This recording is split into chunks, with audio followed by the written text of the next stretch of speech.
Hello, everyone, and welcome to our Vampire the Masquerade 5th Edition Chronicle Toronto by Night. This is our last episode of this particular miniseries. As a warning, this is a mature game and explores some dark and troubling themes. These may include body horror, gore, violence, loss of character agency, gaslighting, mind control, and many others. Our players have discussed consent and boundaries, and we collectively avoid situations that may be triggering. They will always use yellow and red cards in our private chat if anything gets uncomfortable.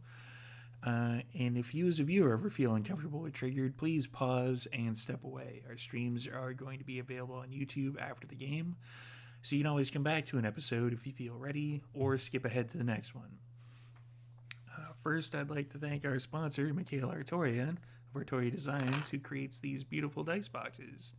Please visit him on Instagram to get one of these dice boxes. They've got the leather interior.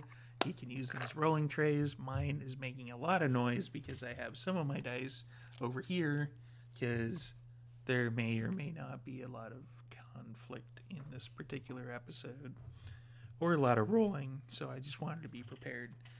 And Dogmite Games. Dogmite Games is the best gaming company you've never heard of.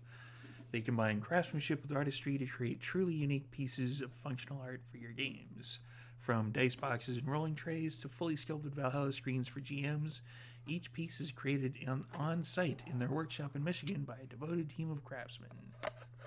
And I have the Gangrel one, which is important because Gangrel is the best clan, as you saw from our one-shot.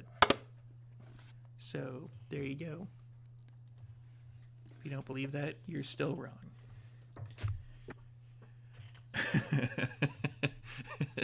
The look, Prince. And now it's time to introduce our vampires. Okay, it's this way. Starting us off will be Cliff.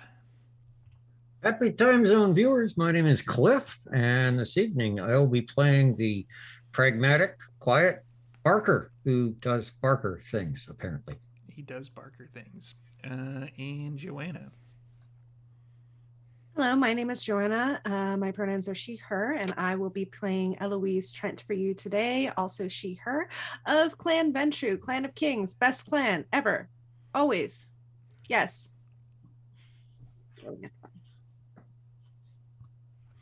Prince. Hello, everyone. I'm Prince, also known as Doubles and Dice around the internet, and I am going to be playing Ali Sue, the Salubri, Private Eye. My pronouns are he, him, and everyone knows that Banu Hakim is the best clan, but they seem to be a little confused tonight. It's okay. They'll get over it. Wow. Okay. And our special guest for the short chronicle that we have here, Anne. Hi, my name is Anne, also known as XO_Girl on Twitter, and I will be playing Diana Chambers, the Toreador of this coterie. Not here for a long time, just here for a good time.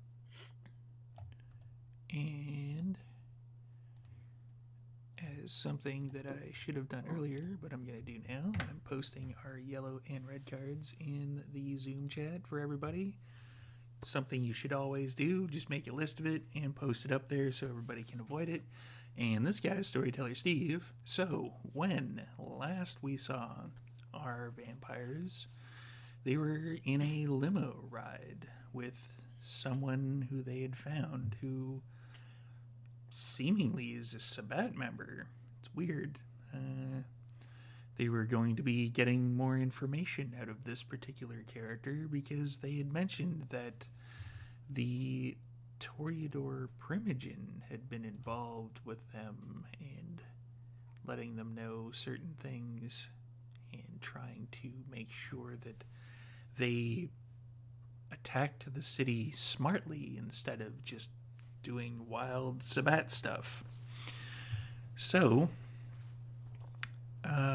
if you want, we can pick up the episode there, or I can let you all know what the information was that you would have been able to glean from this particular Sabbat member. I'm going to leave that up to the players. Anyone going to try to get him to talk, I would like to kind of do. Did Ali do an insight check on this guy? I believe I don't insight remember. checks were done. Yeah, Yeah. to try to figure out if this particular person. Well, essentially, you'd be able to get pretty much whatever they knew with the combined discipline spread that all of you have. We're gonna bully this guy into talking. I'm just gonna say that whether it be through dominate or judicious use of presence or potence or whatever supernatural powers, it's basically 4 against 1. Whatever information you needed out of this particular individual, feel free to ask, and I can provide. We'll just do a quick, like, kind of a fast forward on that. What do we need to know from this guy? I was just thinking about it. I'm like, wait, what do we actually need to know from this guy? Well, he was, as far as I remember, and somebody correct me if I'm wrong, he was one of the Thin Bloods that was at the at our club making some ruckus, and we were trying to find out who sent him and what the whole plan was, etc., etc. Am I correct, or is that That is correct.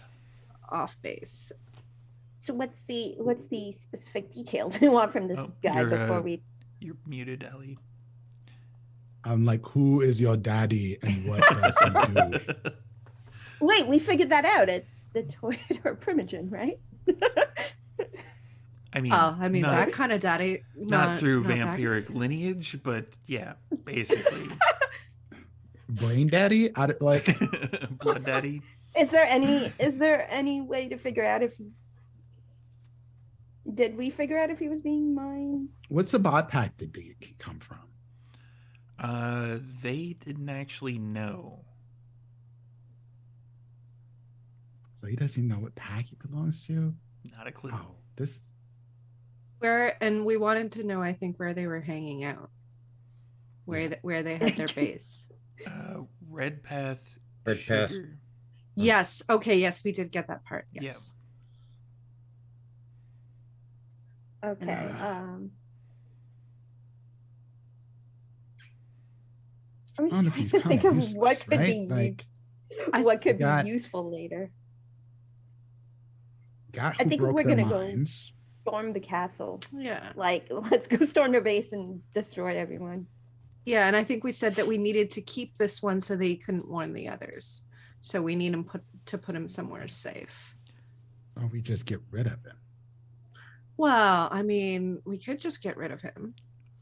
Who's up for a thin blood snack? I'm not gonna snack on a thin blood. Yeah, it's like Oh my gosh. Diet Rich RC enough. Cola. I'll say a diet He's RC not Cola. rich enough. You don't get anything good out of this. Just slightly better than a kind.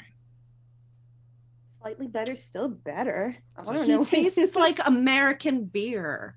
Oh. Oh. Yeah, Oh. like a Michelob Light or something. At least that's how people describe it. I don't know. Yeah, yeah. Light sorry. and yeah. Well, Sorry, I'm American sorry, my tourist. guy, but we're going to set you on fire. Okay, It's the sorry, only what? way. Yeah. Wait, can't you like stake me or something, or whatever? I could stake you and then set you on fire, or I could leave you out in the sun. I'm not sure if that would work. Or maybe, Ellie, just a suggestion, we stake him, we put him in my vault and leave him there for a little while and then come back to him once we're done. Why? Just in case we need him for anything else. We know where there's a whole pack of them. Why do we need them? point. So that he doesn't warn them? We don't need them to not warn them. Yeah. We can Well, kill You them can and he kill won't him, warn them. and I then he won't mean- warn anyone. Yeah. Fair. Why Might as why well. are we keeping this one? Fist bump. I don't know. Maybe I just have a soft spot for, If he's Oh, not yeah. rich enough, Hey, if look, he's look, not rich enough, I One of don't- my Why? beliefs is not to kill unless absolutely necessary. I would deem this as being necessary. Whoa, And then I whoa, look whoa. at him and go, no offense, but This is I not don't about think this you. is necessary at all. I think that I could be useful to you in other ways. Like, I don't even know those assholes. Like, somebody just hit me in the back of the head with a shovel at some point, and then they're like trying to get me to take out this camera thing. I don't know what's You going got on. the shovelhead treatment and you are thin blood? That must have been awful. Yeah, it kind of sucked. Well, that means no one will miss you. Rude. So here's another suggestion. As a player, I have the unbondable Merit. advantage Yeah. merit. So if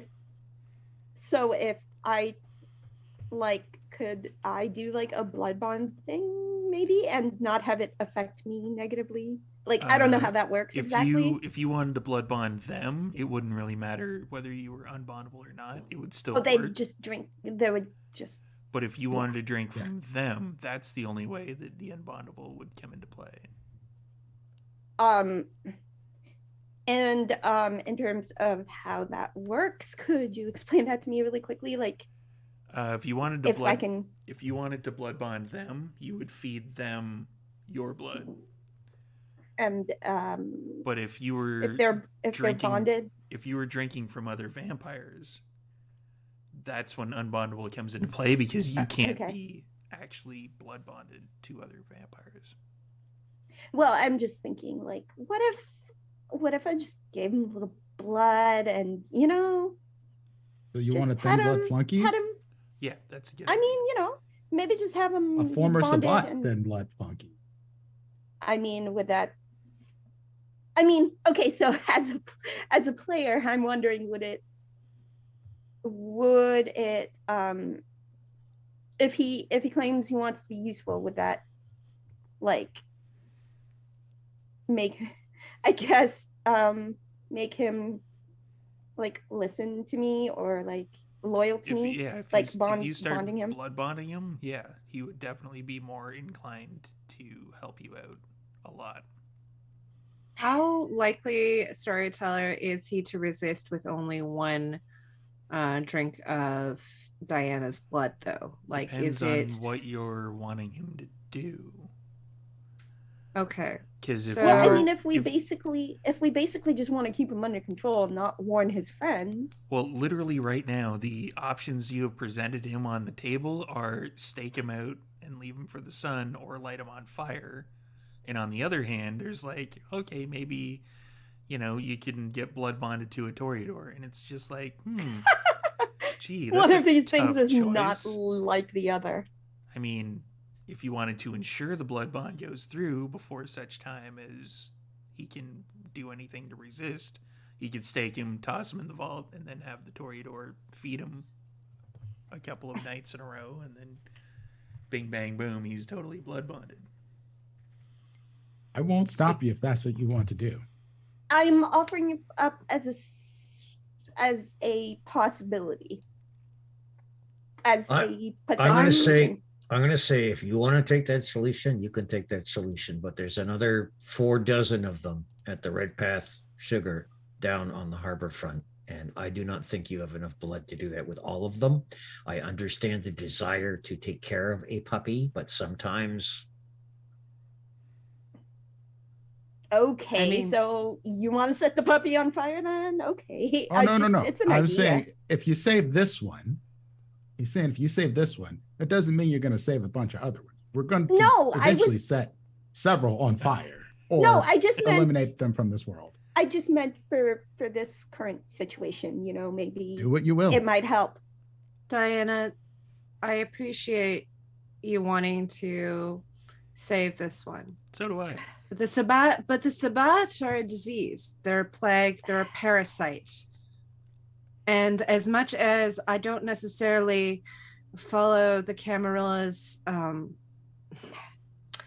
ideals of, just tossing all the thin bloods away, because some of them are useful and I like business. But I can be useful. And I'm just saying, if there's a use for keeping there's a use. There's a use, but I'm just wondering if I'm just putting it out there and asking if there is a use we can have for this one. That's all. Like, I'm not offering it as... with their blood I'm binders, not offering you can it... use them for all kinds of things. You can use them to go fetch your food. You can use them to go I just clean meant, your shoes. I was trying to I can do that. Yeah. Hey, you, Thin Blood. Are you one of those ones that can walk around during the day? A little bit. Like, I obviously can't go out at like noon or whatever, but yeah, pretty much I could go get a suntan if you really wanted me to. Look, I'm just saying that I'm not offering this as, oh, I want to save the poor Thin Blood. I'm saying, like, I would be doing this if it was useful for the coterie, Can we use that as a subtitle, though? Save the Thin Blood? Just a suggestion. That's... I just want to make sure that my friends... You're getting yourself closer to the grave. I just want to make sure that my friends understand my intention. I don't view this guy pointing at the Thin Blood as a puppy I must save, specifically just practical means. But, if y'all want to just set him on fire or deal with violence, I'm also actually pretty cool with that. I am not. I don't need him for anything. So this would be a choice of you. I don't need him, and I don't trust him unless you spend a lot of time dealing with him. So I don't trust him to be with us tonight, is all I'm saying. I trust him. If you want to throw him in the vault and over the course of however long, get him to do your bidding and make sure that he doesn't stray, then, that's up to you, and I'm going to leave that in your responsibility. Your choice, your responsibility. But tonight, we don't need anybody turning on us. We've got enough to deal with. We don't need one more enemy in our own camp.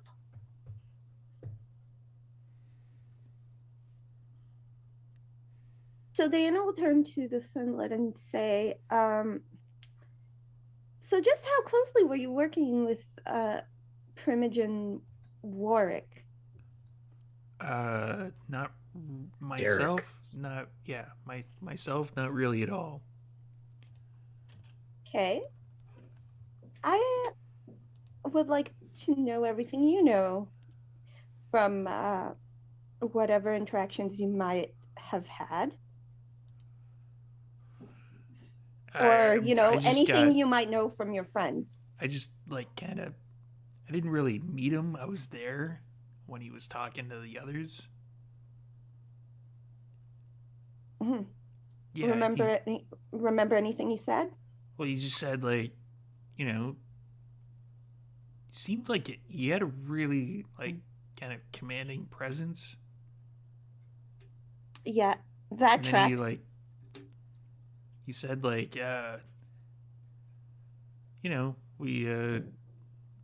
can help each other out.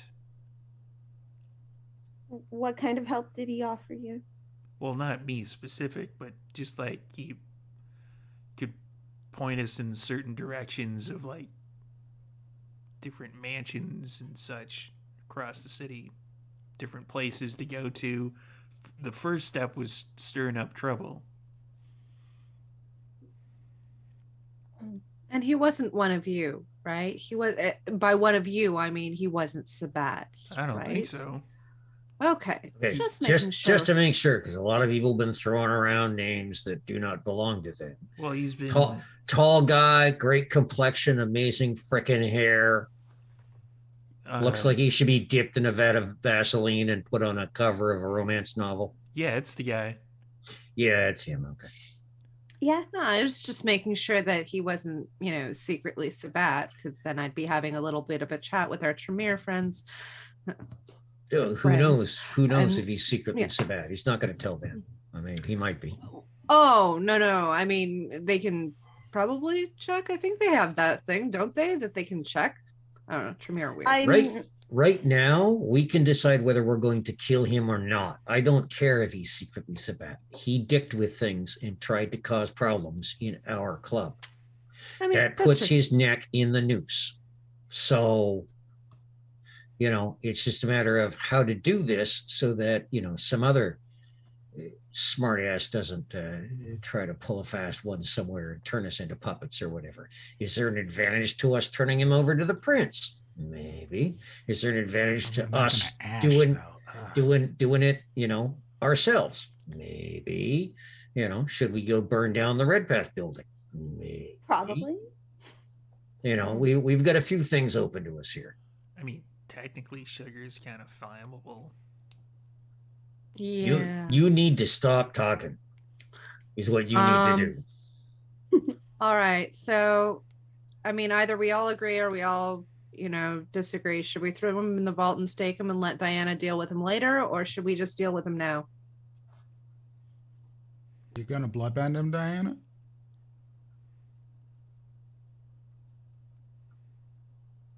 You know what? He's been a reasonable help. I say stake him, throw him in the vault, and we can worry about what we're going to do with him later. Blood bond him, kill him. Yeah. Whatever. He gets a stay of execution for a night. Yeah. Pat him on his head. I'm going to Good day for carefully you. consider it. So we can just shelf this. We can shelf him and shelf the blood bonding conversation. Let's just put a pin in this guy. Yeah. I see what you did there, and I appreciate it. Sure. All right. The vault would be in a sub basement, well underneath the cloak, Okay. accessible only through an alley that, or not an alley, a tunnel off of the parking garage, only via code. So we can throw him in there and let him rot for a few hours. Sound good, everyone? Certainly. By me. All right. Well, considering some of you aren't exactly the most physical of characters, I'm just gonna fast forward that part. I mean, I could lift. Get through the The Toreador that lifts the guy's body. get through the Toreador trying to roll 5 successes to stake somebody. Like, yeah, that's just gonna get messy. He'll end up full of holes. Like, just stab me in the heart, please. So we'll fast forward the dumping, and then what is everyone doing from there? What is the plan? From I to go see. did I get a message back from from the Primogen? not as of yet, no. So we can do a couple of things here. We can go confront the Primogen, in which case she's going to monologue. I'm going to get bored, and I'm going to want to crack his skull open. Yeah. Yeah. So I don't see a huge benefit in approaching this idiot necessarily, because again, at best, he'll attempt to bribe us to whatever, and we'll decide, no, we're not buying. So going and talking to him, I don't think that's a high priority. We can go kill him. I think we should sneak attack if possible. Or we can go tell the prince. I can provide a distraction. Works for me. If you were gonna sneak attack. Oh, when I say sneak attack, I mean literally cap him in the head, and then we move on from there. Because even though we're kindred, won't kill us, it'll hurt like a motherfucker. Yeah, I absolutely agree. I just, I'm suggesting I could be a distraction, is what I'm saying, to support the plan. Absolutely. Go for it. This is your people. If you wanted to go that route, because I'm not going to be able to do anything to his face except maybe talk to him. I mean, I'm all for going and burning up some sugar, but that's just me. I want to get rid of the parasites. And this is the night we all chose violence. See, yeah, again, though, I don't want to reshape the landscape of the city. It's got a nice skyline going on.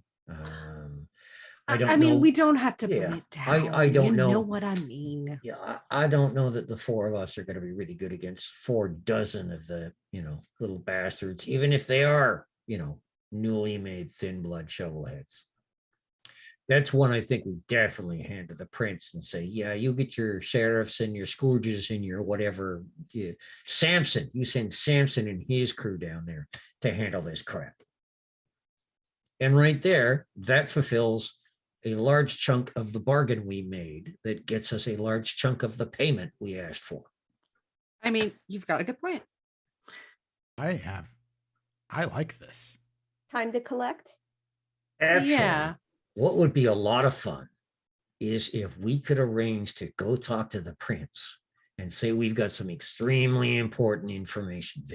She should have her whole Primogen council there and all the big shots to listen, so that WD-40 is smiling and we can watch his face when we turn over his plan without saying who it is that did it.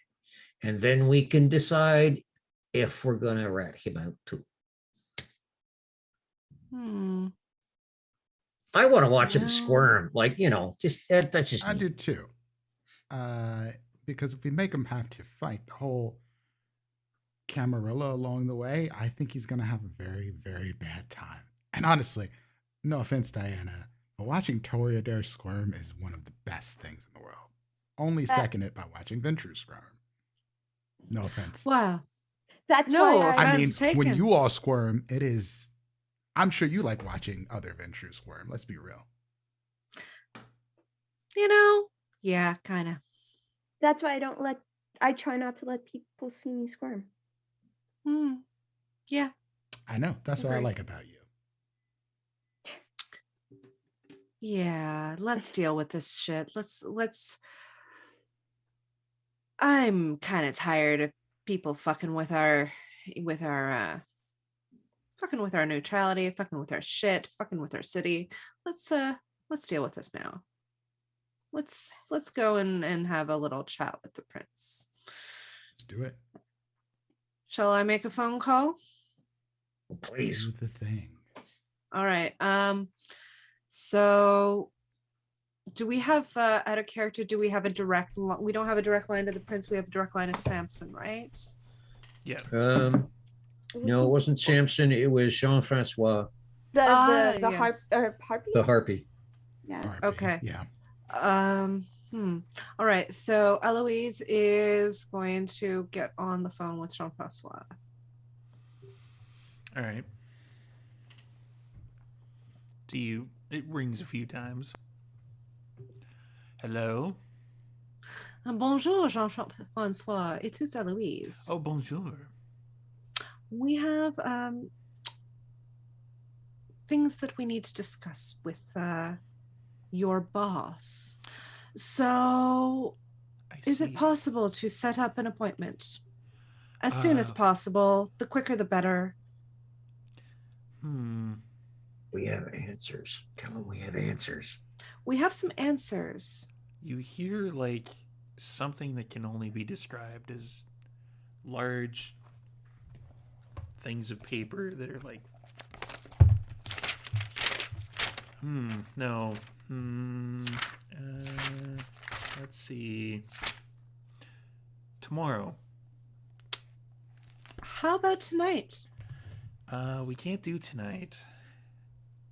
You know I'm only asking as a courtesy. This the is something that prince- if the prince were to find out that we were not able to provide the prince with this information as quickly as possible, the prince would not be happy, and the prince will find out that we were delayed by a night I in giving the prince this information. understand that, but the prince is indisposed. How indisposed is the prince? Very.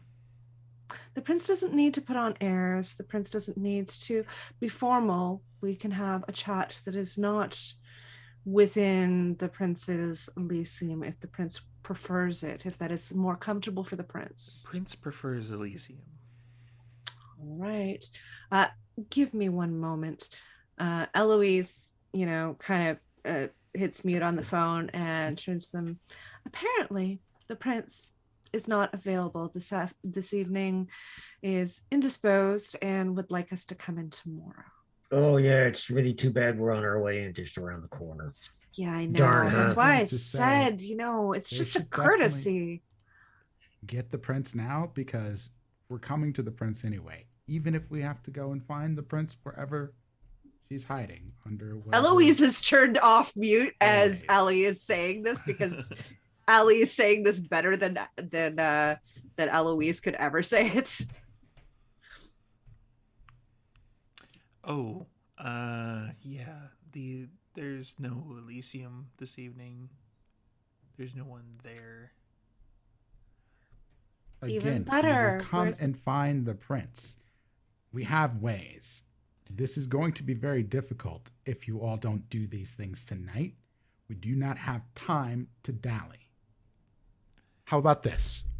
One of your own has betrayed you, Go on. and we have evidence. No, there's no going on. We'll talk to the prince. That or large parts of Toronto are going to end up burning. So, your choice, dude. They are indisposed. We're not part of the Camarilla. We'll let it watch. We'll let it burn. Even I don't have contact with the prince right now. Where's the seneschal? Out of town. Well, it sounds like you're a fuckadoodle dude. Storyteller, would we have information about where the prince's Yeah. actual haven is Yeah, and hangs out? Yeah? Okay, good. yeah. But the problem being, it's Toronto Island. Very Oh, that's fine. underground. That's fine. Is it though? I have 4 points in resources. We will make this happen. Helicopter time.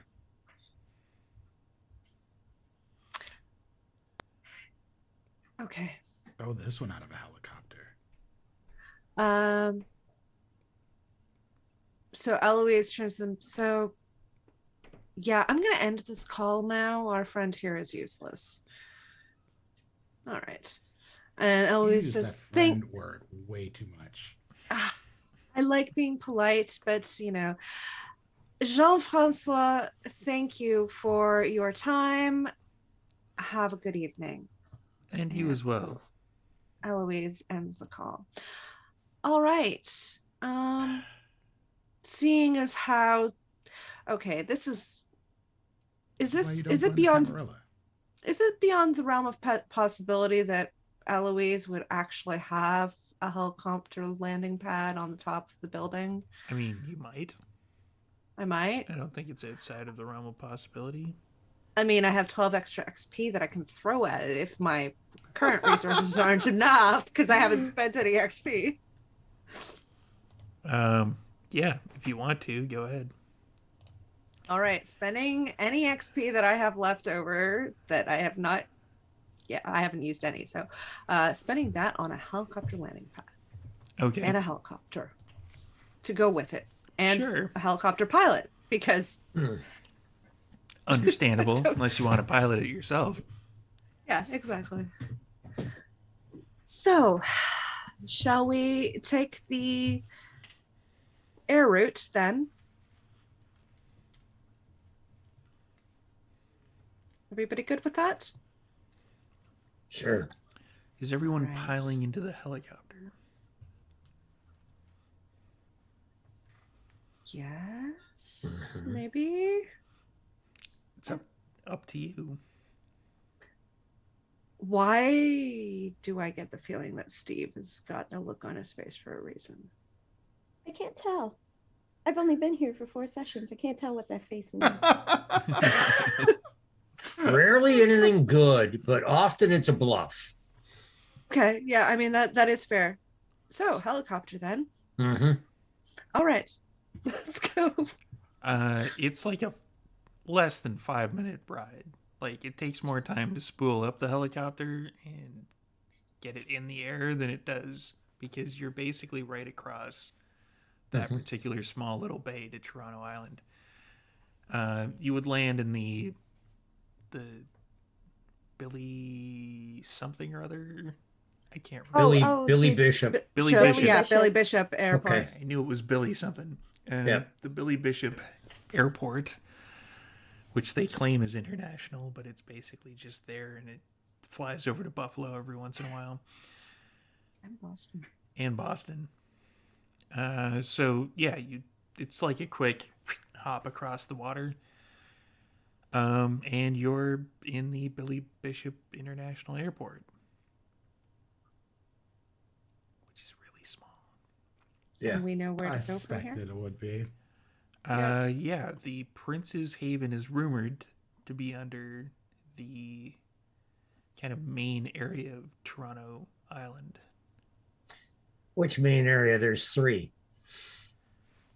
Are Like you Central talking Island? Center Island or It's Ward's Center Island? Island, yeah. Center Island. Okay. Wow. So, because it goes Hanlon, Center, Ward. Yeah. Okay. So it's a bit of a walk. Yeah, not Hanlon's. Too many naked people around there. Not at this time of night. Actually, no. Yeah, I mean, There might be. People might have Well, stayed in the too island. many mosquitoes. I don't understand anything that's happening right now. I'm not competing with other Oh, bloodsuckers. no. Canadian shit. Hanlon's doesn't Point know. has a Nude beach. nude beach. Yeah. Got It's a it. thing. It's real. I may or may not have been there. No judgment. No judgment. Sorry. So where did we land? So we landed Center at- Island. Billy Bishop. Okay. So and Billy we're Bishop heading, and we're heading walk- to yeah. Center. Okay. Okay. Parker, Alright. you would probably be the one that would know this particular information. There's a certain manhole cover that's in the one area that, there's a few kind of Nosferatu thieves' cant type things where it's like, this is a marking that a Nosferatu would make so that other Nosferatu know what the fuck's going on, as opposed to just random people. And there's that particular marking on this one manhole cover, which would lead down into the sewers. Is everyone going that way? Yes, but before we go down here, I will ask Barker, are we going to encounter hostile security? Probably. Okay. Guns they out going then, and the flashlight is out. I mean, yeah. If someone were coming into my haven, yeah, they'd be walking into crap too. Just because it's Toronto Island and not Toronto proper, and the prince probably feels that the water helps a lot, doesn't mean she hasn't trapped the crap out of the place down here. Yeah. That's what I suspected, but just Yeah. Storyteller, I think I want to rouse my manipulation and my charisma just right now before we go in, Probably if a that's good okay. idea. I think I would do the same because that seems like a good idea. Ooh.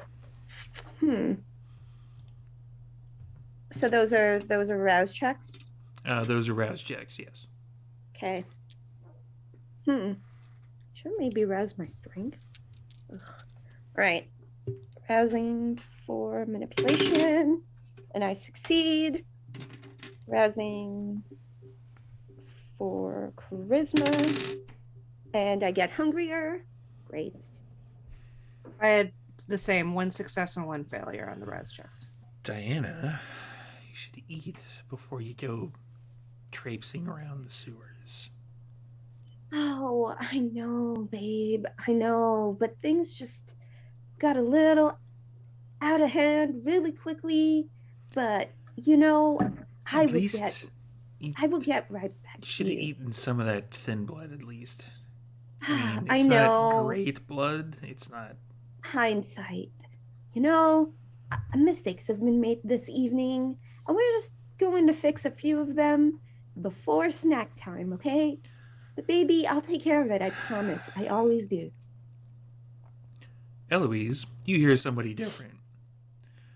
Eloise, Yes, it's I time. know. It's time to eat. Yes. Yes. I mean, Nobody has any money over here. Come you had on. a thin blood right there. Yeah, but he was. You and I both know He- it doesn't matter when it he comes to did- kindred. You I could mean, eat the he didn't have- Nosferatu if you really felt I like it. know, but he didn't even have a portfolio. Come on. Okay, fine, I'll eat, even if they're, don't have any investments.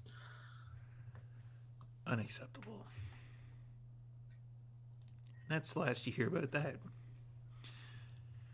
So, Barker, are you removing the manhole cover and making way Yep. for everyone? Are you going Yep. first? Or... I'll lift the manhole cover and go. So this is the front door. And then I will go down first. All right. Who would be following? I'll follow. I'll come afterwards. Allie taking up the rear. I'll go in last. Okay. Diana? And I'm going to heighten senses. I will also heighten senses. Diana, give me a willpower check. Cool. Yeah. Yeah, I know. That makes sense. Whatever your unspent willpower happens to be, I haven't roll that spent in any regular willpower, which is dice. cool. Oh, hi, look at that.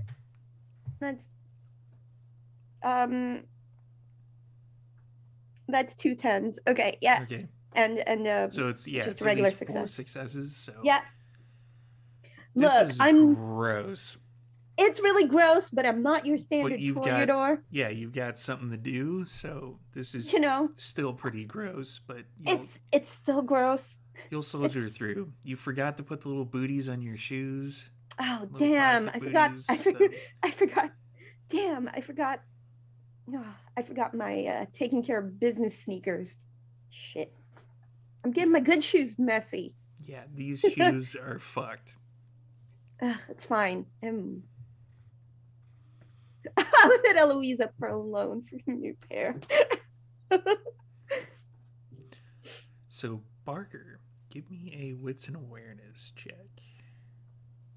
Do.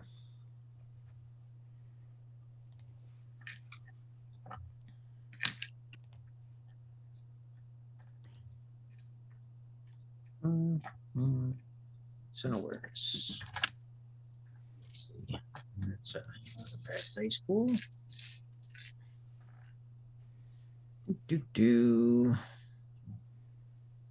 Wow, I've never seen so many 4s in my life. Oh, no. I think I'll be using a willpower to start the game off.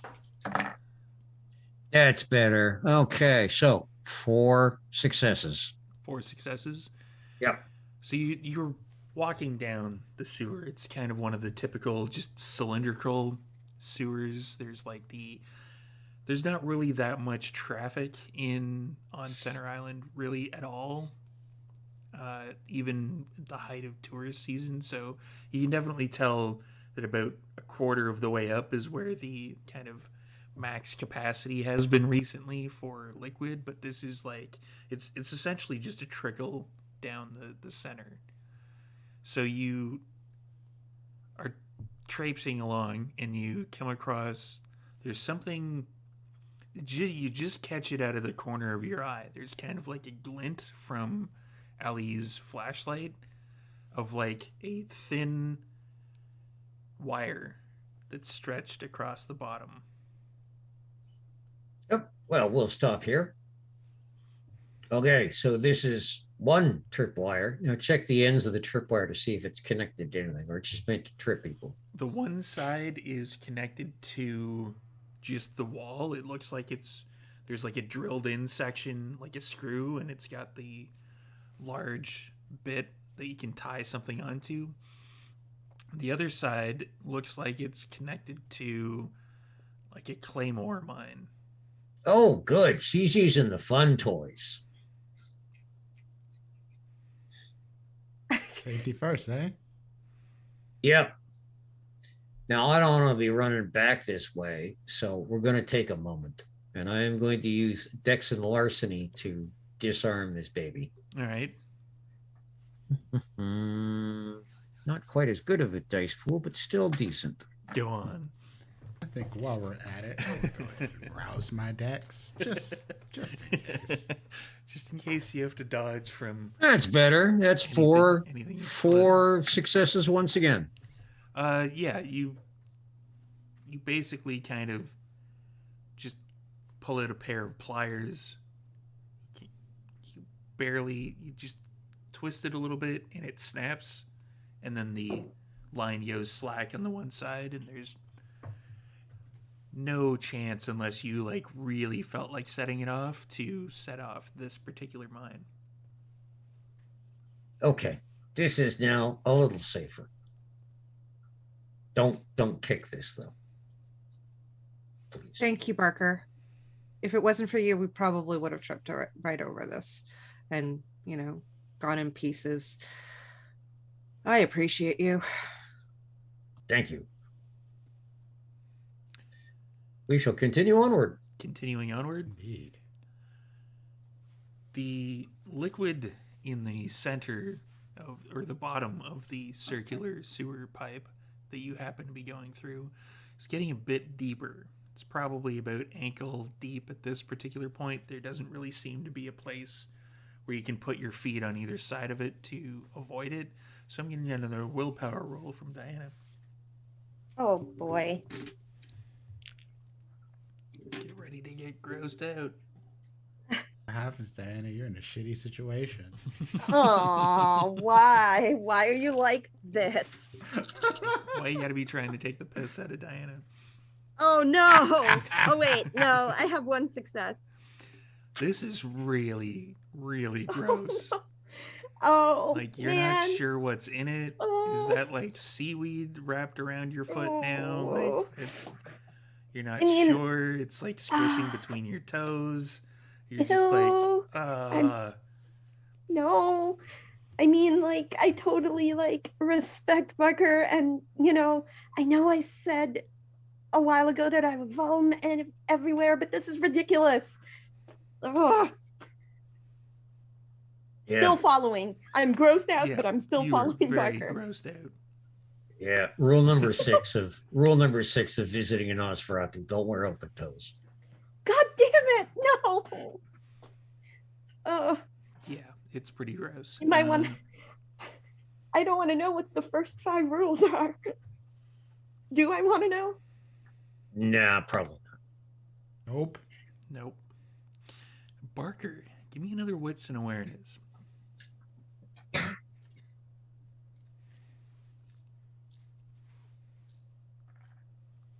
Ah, my dice redeem themselves. Oh wow. Do they ever? All now the it's all crap? sixes. Excellent. Okay. No. That's six successes. 6 successes. It's another kind of, you kind of duck out of the way of Ali's flashlight a little bit so that you can get more vision up front, and it's almost not noticeable. If you hadn't had 6, like if you hadn't been extremely keen-eyed on this particular instance, you would have walked right into it. And it looks like it's kind of like 2 kind of snakes or pieces of wood that are on either side, kind of going from about midpoint down into the muck.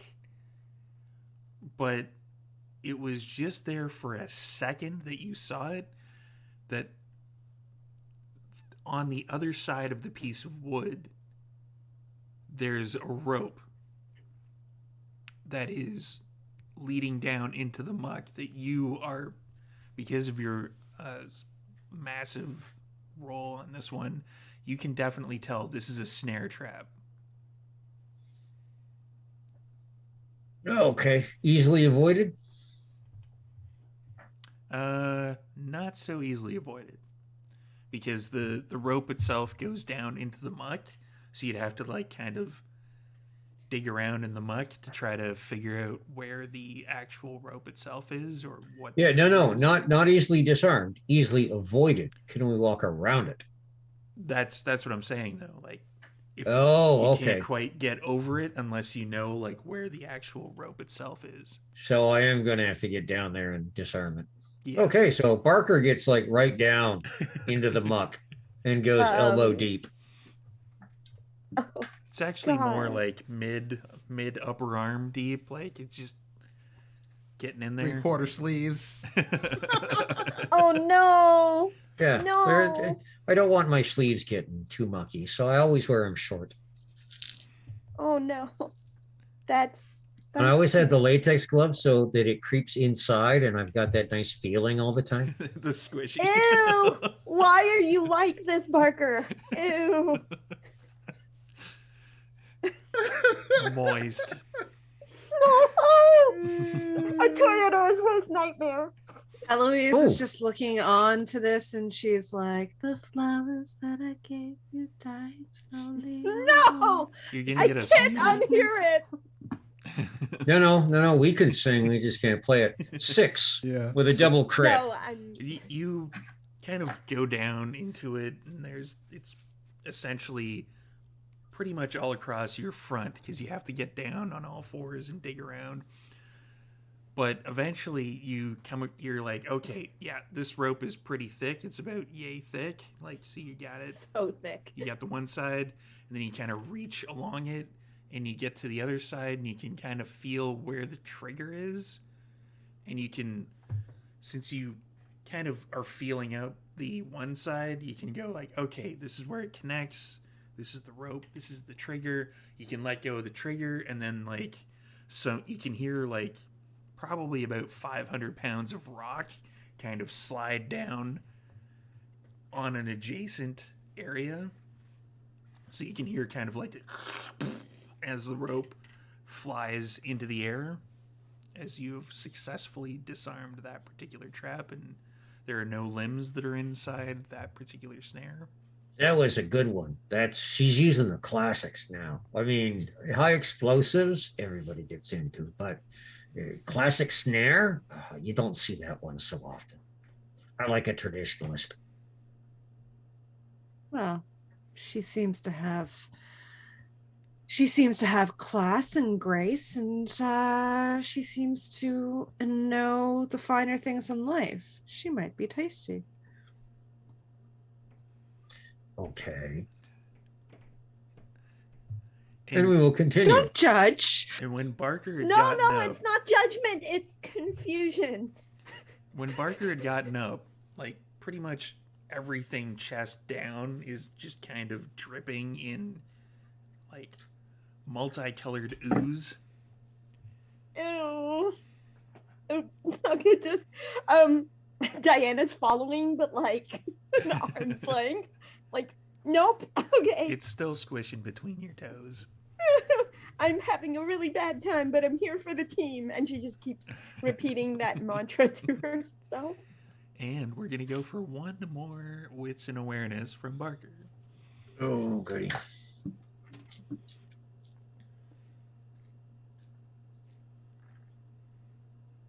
Oh, okay. So we pick a nice middle distance. So this one is 4 successes. 4 successes. Yep. Like a little further, probably about 50 meters further down that particular grate. There's, that's weird. There's something not right. Like you've been a Nosferatu for a long time, so you know when something in the sewers doesn't quite seem right, and you kind of look up. This time it's the wire that's going around the outside of it. And with the light, it kind of played a little bit on the ceiling. But you can definitely tell that the pipes that would run along, like kind of electrical and stuff like that, that they would have put through the sewers, they're cut off. So if anyone touched that particular wire, from what you can tell, there's a bit of a gap between where they're cut off. Maybe something would fall in that gap. So if you went across the threshold of that particular thing, you trip that wire, a kind of a wall would fall behind you, trapping you in there.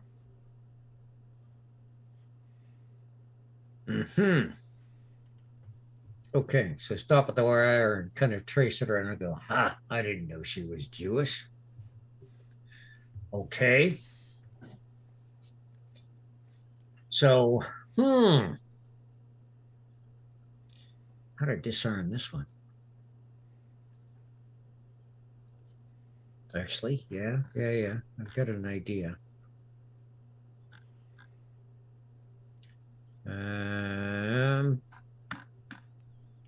Yeah, actually. Taking out a reaching into under his hoodie and pulling out a nice big kind of slightly rusty trench knife. I should be able to jam it in there so that whatever's up there can't fall because it's too tight against the rock. Like putting pennies around a door. Let's see if the dice allow me to do this successfully. They've been good to me so far tonight. Well, willpower. Oh, 99886. Oh, no, sorry. 998. Okay, 4 successes. That'll do. Oh, yeah.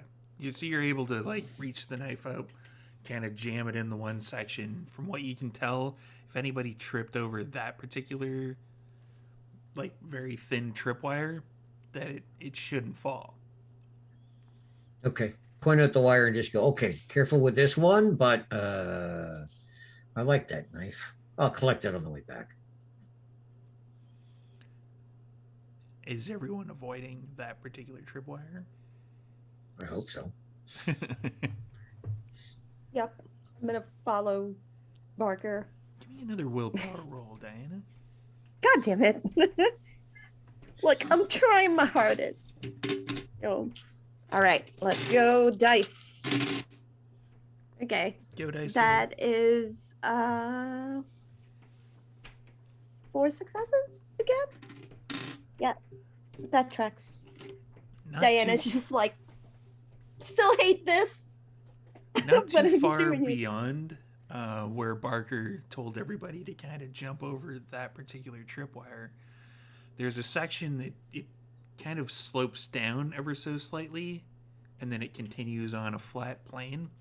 Well, it's going to get deeper. It gets deeper. Oh no. You're looking at it about just underneath waist height. It is really gross. You're not sure. Did something just touch your leg? It's brushed against it. It's like squishy. When Barker slips down to the, upper thigh depth, he's just gonna kind of look over his shoulder and go, "Careful coming down here. It gets a little deeper, and you want to watch for the leeches. They kind of like your butt." What? Oh my god. And then just continue on her. Oh my god, I hate this. I hate this. I hate And there's this. like different I consistencies. think Ali just snickers at this. There's different consistencies of the liquids. It's like you put your foot down, it kind of feels like the old slime that you would get out of like the She like quarter like, packages. pulls like, up her dress so it doesn't get gross and just like, oh my god, I hate this. I hate this. I hate this. I'm here for the team. I'm here for the team. And there's parts that are floating near you, like even between like your knee and your Gross, foot. gross. It feels Don't like look down. Don't look down. it feels like it's just slick oily like. But there's Oh, other I was parts where you step on it, not it's like ready the for slime this. squishes between your toes.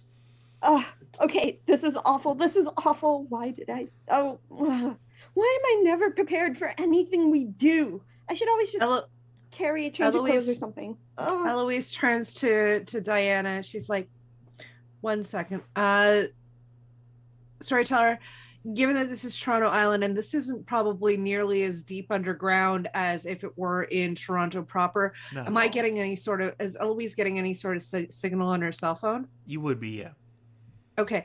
Eloise basically types out, going like this, types out a quick message and says, Diana, is tomorrow at, say, 7 p.m. okay for you? I'm going to have an appointment with my tailor for you because you're going to need to take care of all of this. Is this okay? Because me too. I mean, I can't. Yeah. Yes? My treat. I think she... Oh, wait. No, she's back. It was almost frozen. Yeah, no, everyone froze for a second. Okay. My internet's being finicky first. My treat. I set you up with my tailor. It's 7 p.m. tomorrow, okay? Yeah, it's fine. Okay. Thanks. I really appreciate Done. it. I just done. And Eloise is carrying her cell phone like this so that it doesn't fall in the muck as well. Yeah. I just, I keep saying I'm not like the other Toreador. Remember this. There's no shame. There's no shame. You weren't prepared. I mean, I have a pantsuit on, but it doesn't change that this is gross. This is so gross. It's fine. It's fine. She's just like soon. Totally having a freak out, and it's like it'll be over soon. It's fine. This is why I wear the same thing every day. It's so simple. Diana being like that little kid in the car. Are we there yet? Barker, are we there yet? A little further on, it slopes back up, and everything gets a little less deep. Probably about knee deep at this particular point. And you continue on. There's like a tri-junction, like a split of one forward, two on either side. And you can hear somebody go, "Wow, you made it through the traps. I'm impressed." Thank you. Yeah, sorry. I'm practiced. Put those all back together, but really no other way to go about this. Huh. Yeah. And then, like, out of the wall comes someone who looks like they're made of moss. Like, hi, I'm, yeah, I can't remember my name. I was embraced that long ago. I thought you said you were impressed. People just call me Moss. Impressed Moss. Okay. I'm Barker. These are my pals. And Moss comes in to shake your hand. Yeah. Nice to meet I'll you. shake it. Yeah. Now, you're not supposed to be down here. You know that, right? Yep. But the prince, she is not easily found right now. So, if the prince won't come to the mountain will come to Prince. I don't know why we're the mountain, but Yeah, you don't look like a mountain. I look like moss. That's why everybody Yeah, calls you me do. Moss. I'm going to call you impressed. Sure. Yeah, let's go with that.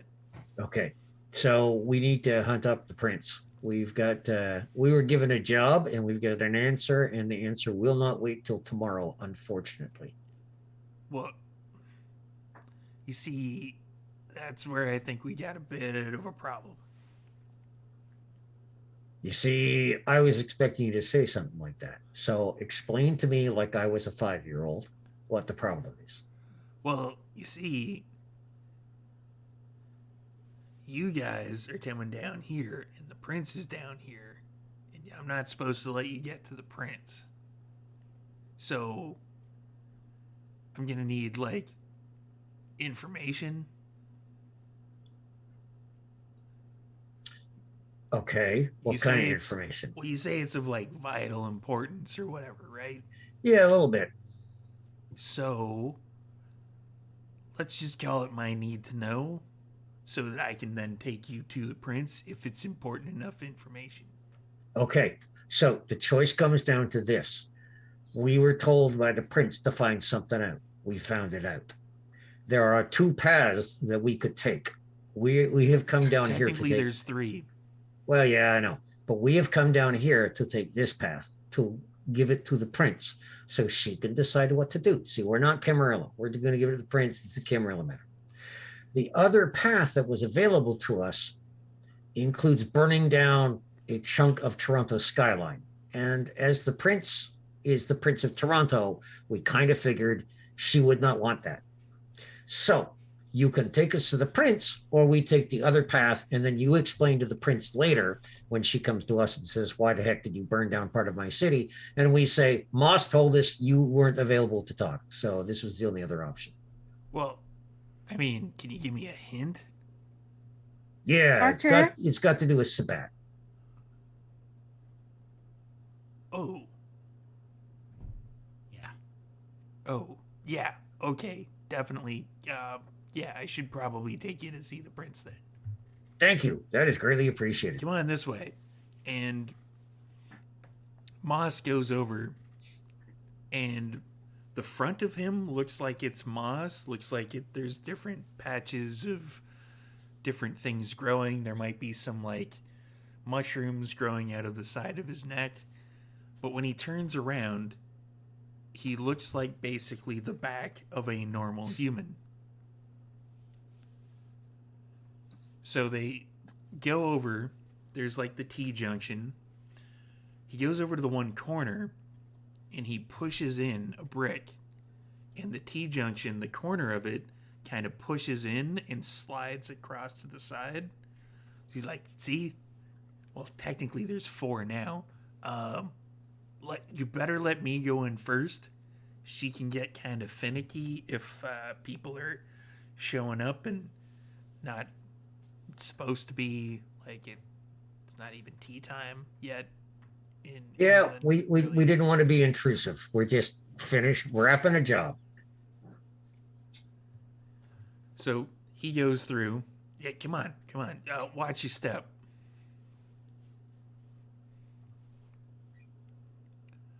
So you're all following? Yeah. Once you get past that particular corner, he goes down and there's kind of a torch on the wall, and he kind of pulls it and it closes the door behind you, and it gets extremely dark except for the light of that torch, which is kind of disconcerting. But it leads you down a spiraling staircase. And then when you get to the bottom, there's a large kind of oak door that is there with like a metal, maybe iron knocker on it. He's like, all right, hold on, just one sec. And he smashes it against the door a couple of times. And then like one of those kind of like peeper holes opens up. It's like, what's the password? Jesus. Tuesday? No, not Tuesday. What's the password today? Fuck's sakes. Aloysius? And then you see the thing slide closed, and you hear like what sounds like about 100 different locks opening. Like there's like a shh, and then like chains you can hear, then a bunch of other things, and then the door kind of opens a little bit. All right, come on in. Yeah, these guys are here to see the prince about Sabbats. All right, bring him in. And then they both go in. They're like, come on in. I fall. As soon as Diana gets there, they're like, oh, watch your step. Yeah, I. Just kidding. Oh. I love Wow. fucking with the Toreador. It's great. She low-key just wants to, like, when he turns around, just like, Ali just puts a hand on your shoulder, like, no, not now. she's just mouthing the words, "I'll fight him. I'll fight him." Not now. It's fine. So It's once fine. you all get into that particular room, it is massive. There's like it seems like it's maybe 3 stories tall and probably about 1,000 square feet. Like, it's pretty huge. And the prince is sitting on a throne in kind of the high-colored, kind of Bridgerton-esque, queen-looking all black robe. And there's someone there beside her that is another Nosferatu that's all hunched over and misshapen. Present yourselves to the prince. Diana immediately looks to Barker. We'll stroll up. Eloise too. We'll stroll up and go, Your Highness, we met a night or two ago. Rom. And there's the clack of an opening Oh, hand there's fan. there's the fan again. Okay. Yeah. And she's like fanning herself. Like, You gave us a little job to do. Go talk with the shapeshifters about bargaining for a deal and stuff. And we had also mentioned that there was a little difficulty at the Cloak Bar, a nice little independent joint that we call home downtown. And we did some dealing, and you told us to find out where that came from. Well, we found out where that came from, and you have a problem with a little traitor mouse in your walls, who's hired a mess of Sabat young ones to kind of mess things up so that knock everyone on their ear, and then they can hope to kind of come in and take the city away from you. and the prince mildly leans over to the misshapen Nosferatu beside her, and it kind of leans in. The prince would like to know who the traitor is. Well, first of all, you're going to want to send some people to check the Red Path sugar buildings, because that's where about, I don't know, 40 or 50 Sabat are hanging out. And secondly, in exchange for the payment, which we had negotiated and agreed upon for my coterie mates and I, we would like to offer you on a platter, what is his name? Weasley Diphead. No. Wesley Derrick. Thank you. Wesley Derrick. Your Toreador Primogen is an idiot. The Amongst misshapen other Nosferatu is kind of like, Diana kind of just doesn't make eye contact. It's just like, they lean in. There's more murmuring behind the fan. And what evidence do you have of this? We've got one of these the children. blood. Yeah, we've got one of these Sabat children kind of locked up right now. We had long words with him and ascertained that he was not playing us. He was telling the truth. Now, of course, your Camarilla sorts. You've got your, Primogen versus a Sabat. Whose word are you going to believe? I would still go with this little idiot over the dipshit, to be honest. And I mean, you do a raid on the Sugar Path building like tonight, and you probably have all the evidence you could ever want. Why we came now, all Yeah. the way out here. There's more murmuring behind the fan.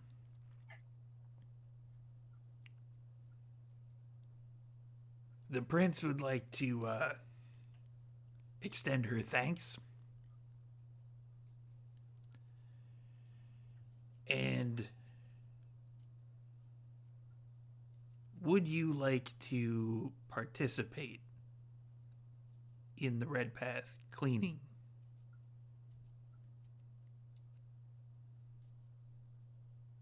What say you all? And I get a change of clothes first before we do. If we decide to go, I'll go with whatever you guys want to do, but I am feeling extremely gross. I'll have a driver bring some to the building. What clothing you looking at? Just something practical if we're going to go clean up a mess. And the misshapen Nosferatu kind of straightens up a little bit and is like... And then a couple seconds later, another Nosferatu comes out with a package and hands you it. Thank you. Do you guys want to go? And Diana will turn to everyone else. Is it safe to assume y'all have a cleaner way out of here? Yes. Yeah, we do. Front door's over there, suckers. Yeah. Yeah, Check that out wouldn't be the the elevator. Yeah, that'd be the back door. Damn it. There's an elevator this whole time. And the elevator's like a glass elevator that's like gorgeous and beautiful. Oh, yeah. and- It's spotless. Yeah, I figured as much, but that's okay. Diana is just so miserable at this point. So are we in agreement? Are we all going to do this? Oh, Do we yeah. want to? I really hate this guy, so Yeah, Should we're be gonna. fun. Yeah, I assume we're not going in there without help, though. Yeah, you will have a bunch of camera types. Excellent. Your Majesty, Your Excellency, if I may, who is going to take care of the Primogen? There's a lot of fanning, and then she leans over, and then eventually the Nosferatu straightens up again. He's like, well, she's got plans. Now, I know that this is probably not traditional or necessarily the most polite way to do this, but would you mind an audience? Because I think each and every one of us would like to see justice being served. Would you not agree? Ali, Barker, Diana? I definitely would. Yeah. Oh, but yeah, you're probably not going to want to watch this. It's going to happen around noon. Yeah, I'm good with skipping it. Oh, that kind of fair. that kind of justice. I'm All good right, with skipping yeah. it. I But, think I'll be sleeping. But Her Majesty, provided the other Toreadors agree and all that, you know, the clans pick their people, and she just kind of puts her rubber stamp on it. Was it? Okay, yeah. Diana, if you wanted to be Primogen,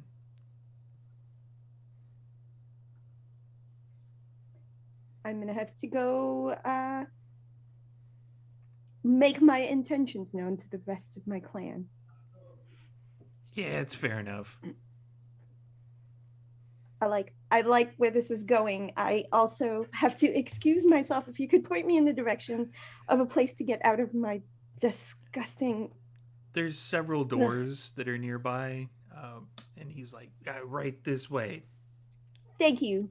Okay, so in this package, what did they offer me to wear? There's black, like, combat pants Yes, that awesome. somehow are exactly your size. You're not quite sure how. I mean, you know what though? Toyota, Nosferatu would taste. I'll buy it. there's like black military combat boots. Oh, these are, now I feel ready to go traipse in the sewers because these boots are solid. And Nice.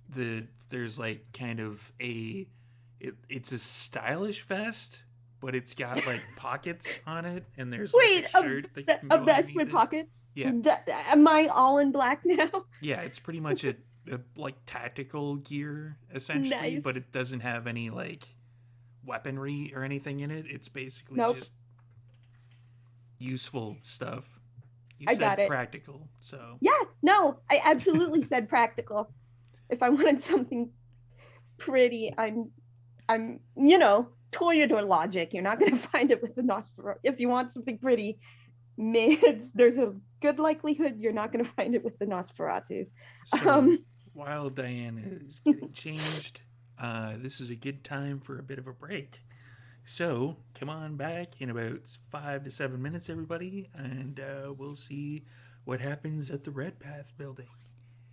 So go get some hydration, go grab water, get rid of water, do whatever you do with water, and we will see you on the other side.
Welcome back. And we are going to fast forward ever so slightly out of the sewers, up the glass elevator that is pristine, and it kind of pops open a thing. It looks like there's a pile of trash on the other side. Elevator comes up. Everybody can pile over to the helicopter. You've been given instructions as to where to go to prepare for the assault on the Red Path Sugar Factory. So the helicopter goes over. Takes about 2 minutes. It takes more time to kick in the engine, get the propellers running.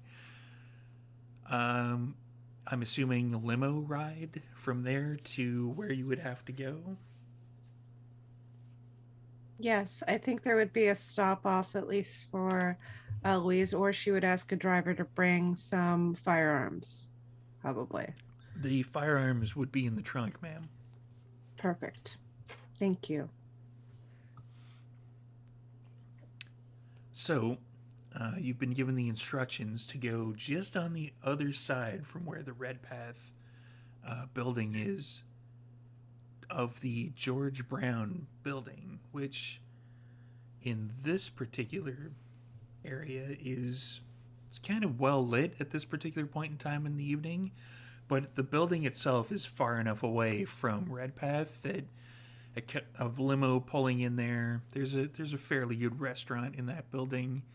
It doesn't arouse too much suspicion if anybody was even paying attention at all. Shortly after you pull up, several vans also pull up. And you can see some people kind of getting out, milling about. Somebody in full tactical gear comes up to the window at the back and knocks on it. Let me do some Foley work for you.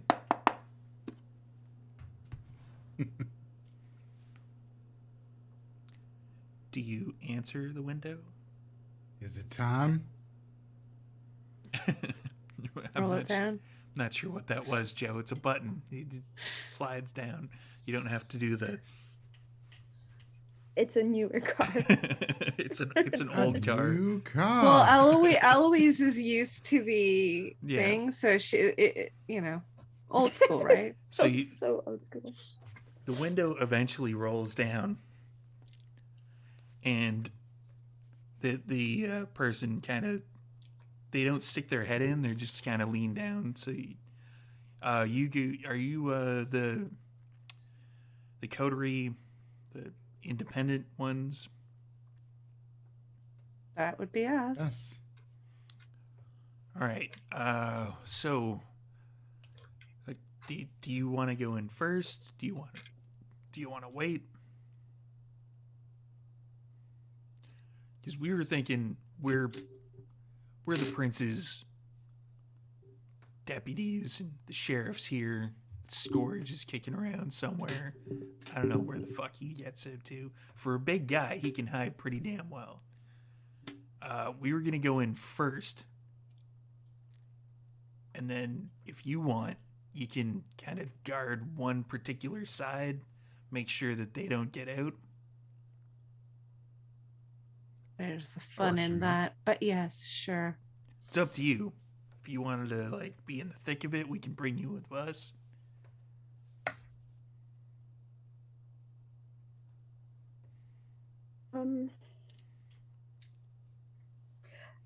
Yes. What do you guys want to do? Diana kind of looks like. Personally, once the investigation's done and over with, I usually stay out of the way. Yeah, we can do the guarding of the side door. I'm sure something interesting will happen. It generally does. These things never go smoothly. I don't know. We're pretty efficient, but hey, if you want to, if you guys are getting like a minor boon or whatever out of it from the prince, sure. All right. What does everybody else think? Guard the door? Um, I thought Joe wanted to go commit a violence or something. Yeah, I know. I'm I- leaving it up to all of you, though. well, I mean, I'm gonna go commit a violence. Then go do your thing. You got backup. Okay, I'm gonna go commit a violence with the Camarilla guys. Don't wait up for me. I'll be here to watch the door. I have a nice gun. Things will be great. It's fine. Did I break Joanna? I broke Joanna.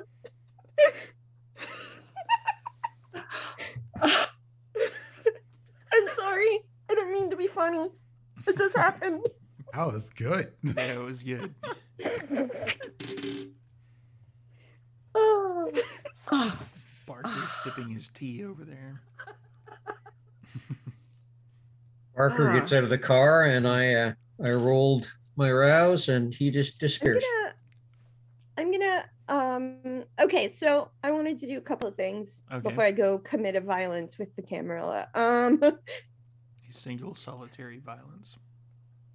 I would like to rouse my for my strength, Okay. number 1. Yeah, that's a success. And then would prowess help? Activating prowess? Prowess might help. Okay. Let me just So double check the that's- prowess. Prowess is hold Potence. on, I had it open. It's Rouse it's check. a rouse check. Yeah, it's a rouse check. It gives you +2 default, I think. I mean, your Yeah, level, it adds the points you potence have. rating to unarmed damage and feats of strength, whatever that means. But Yeah. now I have 4 hunger dice, which is not great. But As to what that means, that is whenever you do violence, essentially, you punch somebody. It says not to generally use it for melee weapons, but I don't see the point in that. It doesn't make You I sense. don't have use melee melee weapons. weapons. I just have my fists. It's cool. Yeah, so when you punch somebody, it'll basically be like, okay, you'll roll strength and brawl or whatever, and then once you figure out if you won that particular feat of strength, whatever damage you would do, you would add your potence as extra successes on top of that. I need to actually figure out how much punching hurts. Depends on what you are. I did a I- rouse check. Oh, sorry. Go ahead. Sorry. Well, I mean, I am a toreador. That's what, I don't know. Sorry, Still I'm just depends on what you're punching. Okay, well, I'm probably going to be punching. Oh, it depends on what I'm punching. I don't know where Yes. the. I don't understand. The dice will decide. for Okay, you. that's Yeah. fair. Yes. Okay. I roused my dex because I might need that for firearms, and in fortitude I also have resilience and toughness. So can I use both of those, or can I only use one or the other? Is the question. I believe it's both of those. And Can be I used? Okay. apologize to anyone listening at home. The cat is now awake, so there might be some yelling coming your way pretty soon. And it's an extra die for a specialty in hand-to-hand combat. Yes, it would be an extra die for that. 1, 2. So resilience is automatic, and that's free. Yep. So you And add toughness has a rouse check. toughness as a rouse check. Okay. Which I failed. I am now at 4 hunger, and this is going to suck. Hello, Diablerie. I'm gonna go commit a Diablerie diablerie in with front the of the Camarilla would be a bad idea. Yeah, except that there's Sabat. I don't think that this is gonna. Well, I mean, they'll care, but I think they might look the other way. We'll see. Do I have to roll a frenzy check, like a check or anything, storyteller? No. Not Okay, I'm yet. good. Not yet. All right. Oh, Until I you was gonna start say, seeing this is blood. totally a not yet thing, but just you wait. Let's just yeah. put a pin in that one, shall we? I have my violence pool ready. Let's go. All right. So, Diana gets out, and I'm assuming you say that you're going to be going in with the Camarilla. Yep. So the same particular person that came up with like the tactical gear, they were like, all right, so you're gonna come in over here with us, and he's pointing down to a map that he's got spread out on the one car that they've got. You're gonna come in this side with us, Mm-hmm. and then you're two. Weren't there three of you before? Let's just say that my friends are inclined to engage in a different kind of violence. All right, so yeah, they'll guard this door, and he points down to the map. Yep. I don't think anybody's gonna be able to get out that door, but fuck it, whatever. All right, so you're coming with us. And I'm joining her. All right. Oh. Can't let her go in alone. Is Allie joining her? No pressure. No, I was going to just sit back and guard the door, and if I get wind that they've been injured, then I'll come that way. But otherwise, I'm going to stay out of the way of this. Combat's not really my thing. All right. So he's like, all right, so you're going to come in with us, both of you. And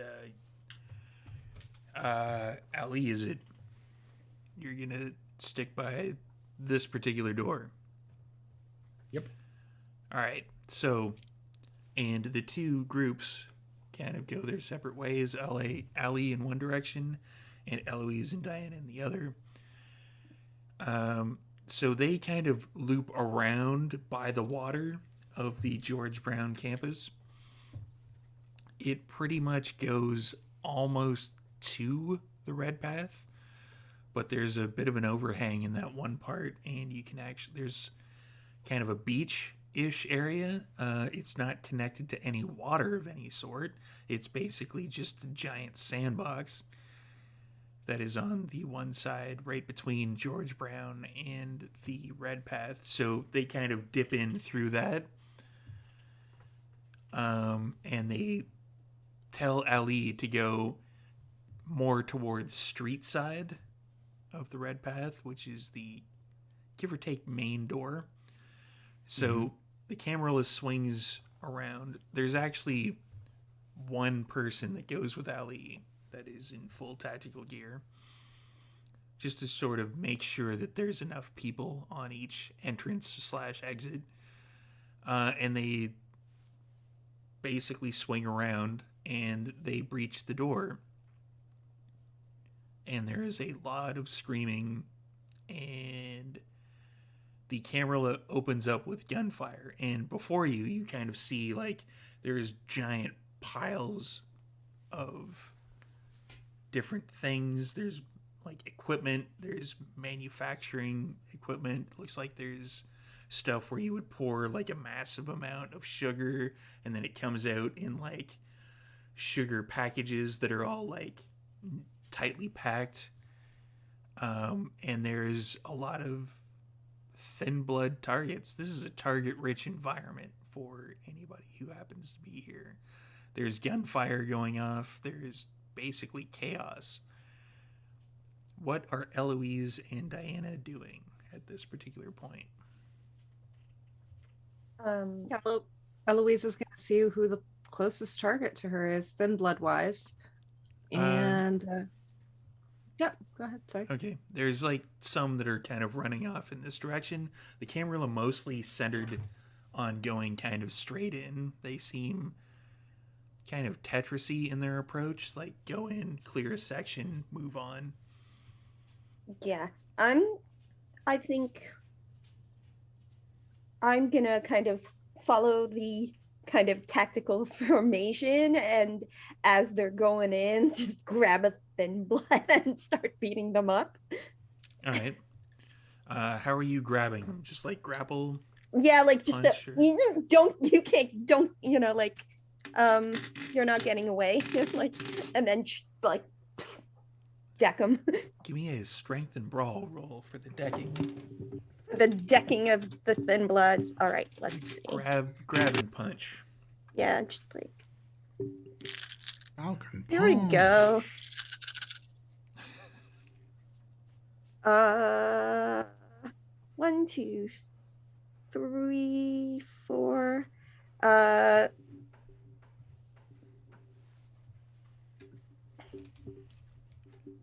Okay, that's 4. Hold on. That's crit. That's The fuck. 6 successes.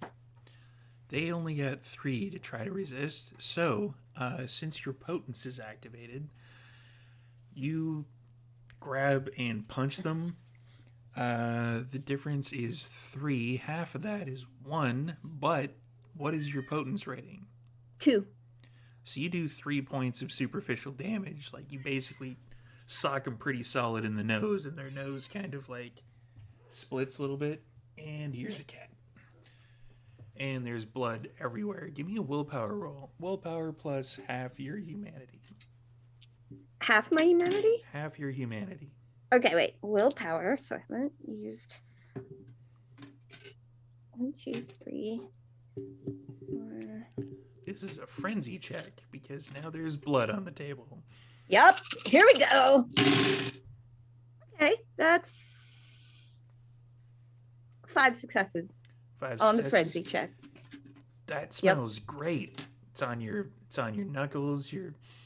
Oh, that smells good. But you resist frenzy. Yeah, let's go. Eloise, what are you doing? Eloise is looking at there's the closest targets to her. I just dropped the dice. The What did it closest target. I don't even know. I'm not looking. The closest targets that are running away, you said, to the side. Yeah. Are they running towards me, or are they running like towards Eloise, or are they running away from Eloise? They're running kind of away, but Diana grabbed one, kind of spun him around, and socked him right in the nose. Okay. Is it in such a way that I still would have eye contact with any of them? Probably not. Okay, well in that case, we're just gonna go and do some firearms to the midsection. I don't want them necessarily dead just yet, but I just want them stopped. Firearms generally aren't going to do that anyway. Yeah. So my dex is roused and my firearms is 2. This is going to be fun. The majority of my dice are blood. Kitty, I hope you realize how much of a predicament you're putting me in, because it's really hard to roll dice with you sitting on my entire left arm. That'd be She 3 doesn't care. successes. That would be 3 successes. That'd be much better than the absolute fucking bubkiss that I rolled, so yeah. You shoot them. What is the gun that you're using? And you're muted. So I shoot the one I guess that's closest to me. I guess I'm using a 45. Hello everyone, welcome back. Sorry we had a slight cat-related incident. The cat's fine. She's eating.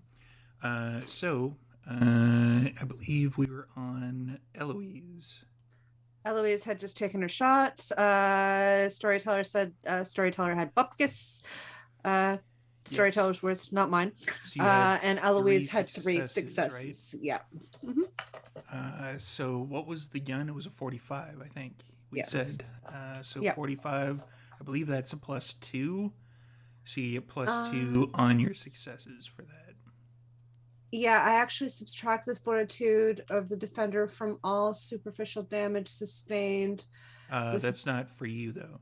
Oh, right. That's only if right, somebody's right. attacking you. That's not if Yes, you're that's true. shooting someone. That is true. Yes, Yeah. you're right.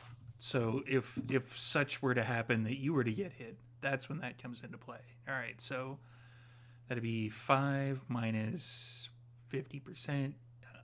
Math. So that's, you do 2 points of damage. You kind of wing them a little bit, and they blood splatters a little bit. So I'm going to get a willpower and half your humanity roll from you. Thanks for reminding me you had only 4 hunger. When it gets to 5, that's when fun really happens and scores can really change. Well, humanity can really change. It's the difference.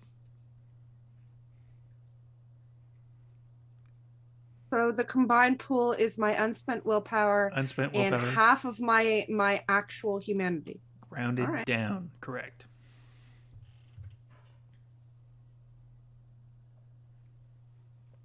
This roll brought to you by our merch shop. We can't hear you. Sorry, I thought I clicked on mute. Yeah, I got 3 crits. Oh yeah, 6. You're fine. Yeah, I think. So, a few seconds / minutes after the breach happens and you can hear a bunch of gunfire, a bunch of people burst through the door heading towards Ali. So, they are kind of running full tilt, trying to get past you. What does Ali do? Good luck with that.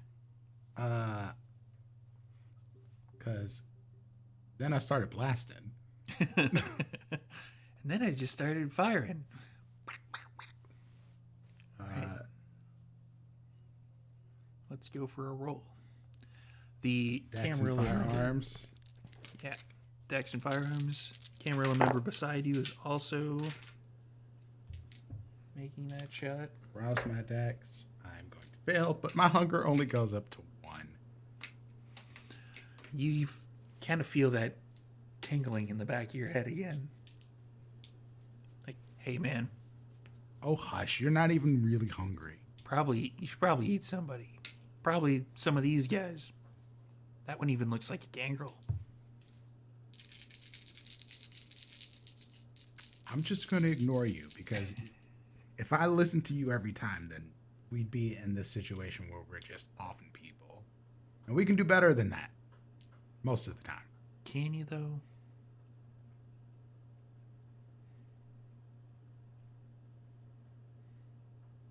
I'll spend some willpower. It's not a bad roll, but I only have 5 dice. Oh well. There's going to be 3 successes. Oh, see, she's fine. 3 successes. Yep. What firearm are you using? It is a small weapon. Okay, so It is handgun. +2. So you got 3. That'd be 2 points of 5. superficial.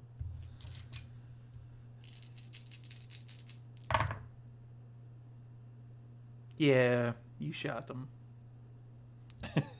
That was another 0 roll. Like, I don't know how I'm rolling all these zeros, but it's... Oh yeah. I suggest you stop because you're not coming out this way. Because that was only the beginning. So one of them is... There's about 3 of them that burst through that particular door. One of them got winged by you a little bit. Another one got missed completely by the Camarilla guy beside you. And another one is going to jump on you. No, he's not, No, because he's not. Barker is going to come out of obfuscate and get him. Yep. Just basically, as he's jumping for Ellie, it's going to be one of those right from the side and just run and grab, just pin and restrain. Dive tackle. Okay. Dive tackle. I roused my dex and I am a little hungrier. So, Fuck's sakes. You might want to just take half on that. It's I don't entirely know. up to you, though. No, I had to roll it just because it's so many dice. It makes me happy to do so. Mm-hmm. 7, like- 8. Yeah, that's 8 successes. Yeah, you just knocked the sails completely out of them. Just like they lunge, and then you're like, you hit them so hard from the side that you can hear it cracking as their body kind of goes into a V shape. When we land on the ground, I'm going to stop and kind of look down at him and go, oh, No, not sorry. Uh, uh, and then they kind of slump over Yeah, stay there. because you did enough damage to them to basically knock them into torpor. Warned you. Back over to Diana and Eloise. Diana, you still have a hold of the one particular character and you punch them in the nose. What are you going to do from here? Can I take a bite? If you would like. Yep. Dex Going and for Brawl. it. Actually, Strength and Brawl. Yep. They are going to try to escape your grip. That is 6 successes.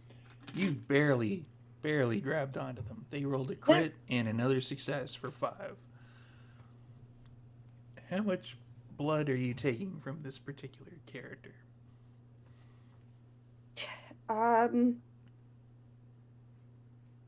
You know, I'm going to. I'm gonna go for it. Can I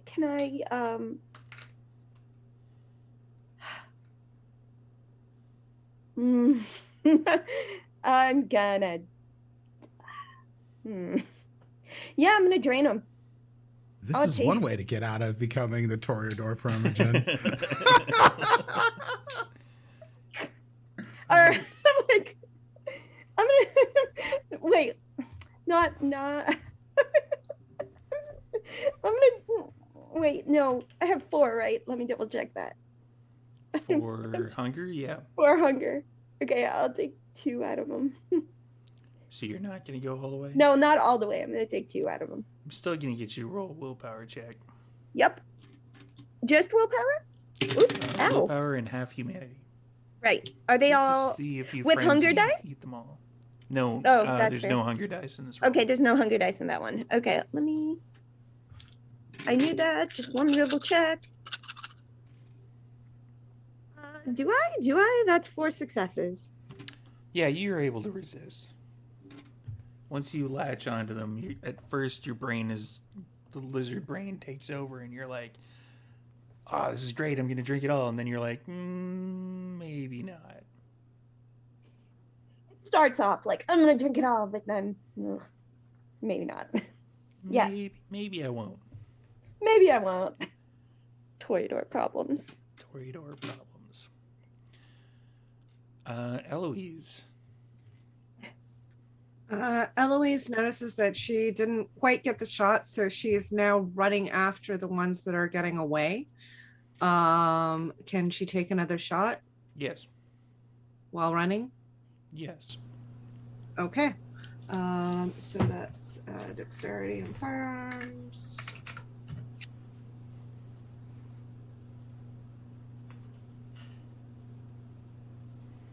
I can hear dice in the other room. So many dice. That's 5 successes. 5 successes. They are going to obviously try to dodge that. Well, they were going to try to dodge that. So that drops it down to 3 successes. But you get the +2 with the weapon that you're using. So that is another 2 points of superficial damage. They're looking pretty rough. You hit them basically in the other shoulder. Blood splatters everywhere. And once again, willpower and half humanity. Because you're still hungry.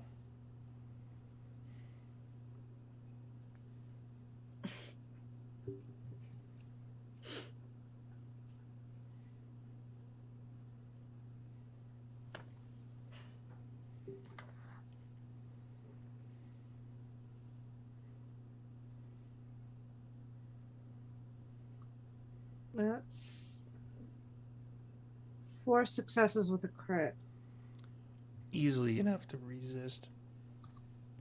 You're like, wow, all this blood's going to waste. It's all over. Then you decide to continue chasing after this particular individual who is slowed down. So, Ali, someone is basically running at you at this point because you've already shot them. So they're going to try to tackle you while Barker is distracted with the other. What are you going to do? Other than win completely with that roll.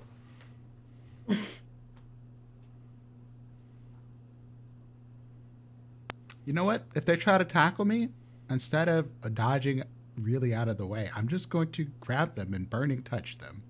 Nice. All right, let's get a roll for that. So, burning touch. I can inflict incredible pain on my target with a mere touch. My third eye opens and glows a baleful red. I have to make a rouse check, and then it's going to be versus their stamina and resolve. Their stamina and resolve. Is it a roll that they would make, or is it Yes, just roll for their the stamina and resolve. All right, readjust And I'm going to be rolling my resolve in Valoran.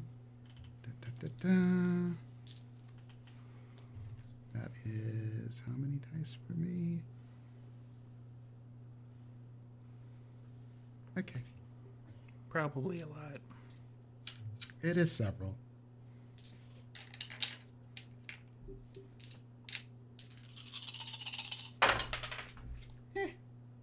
No.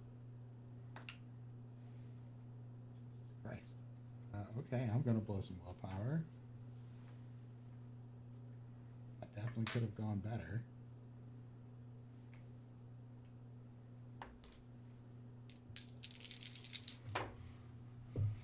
Excellent. All right, that's much better. That is going to be 6 successes. 6 successes? That's way more Yep. than their fuck all. So Oh, what does God. How what are you does this rolling do? so bad? I have no idea. No idea. If I'm successful, any current impairment, the penalties the target are suffering from are doubled for the next action. If it's not suffering impairment, they now suffer a 2 dice impairment for their next action. Yeah, they're in a lot of pain. So there's still one I really remaining. do hurting people. Yeah. I just fuck their day up. There is still one remaining, and that one remaining jumps on the Camarilla member and sinks their teeth into him.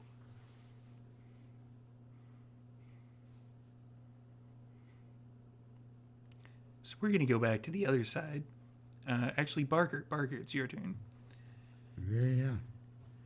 What is Barker doing now that you've Okay, torpored somebody? so I've torpered one, and I get up and I see this other one jump on the Camarilla guy and sink his teeth into him. Yeah.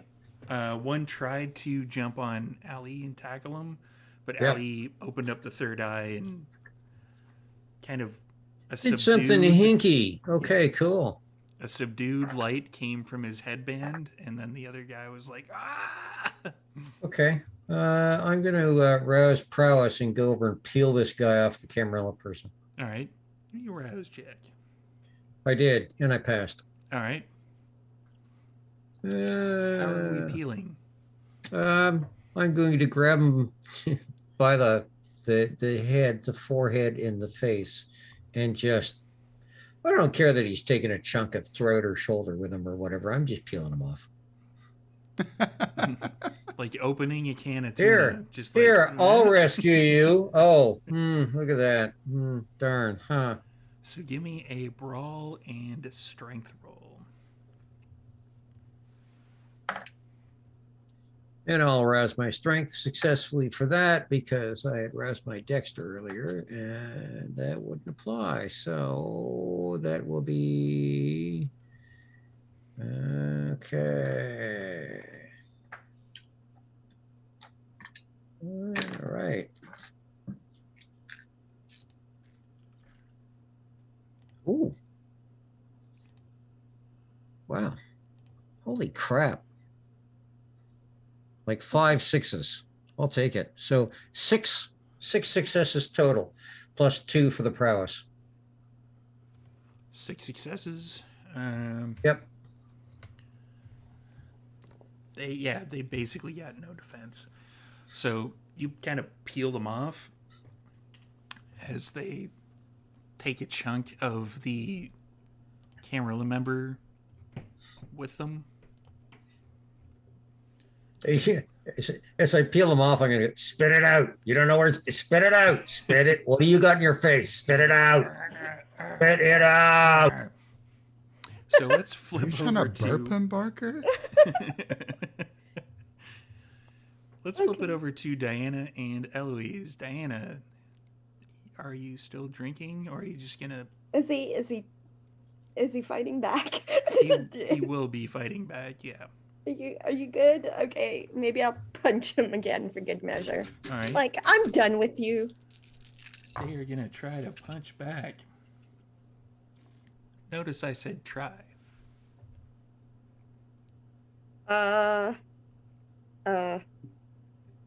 Okay.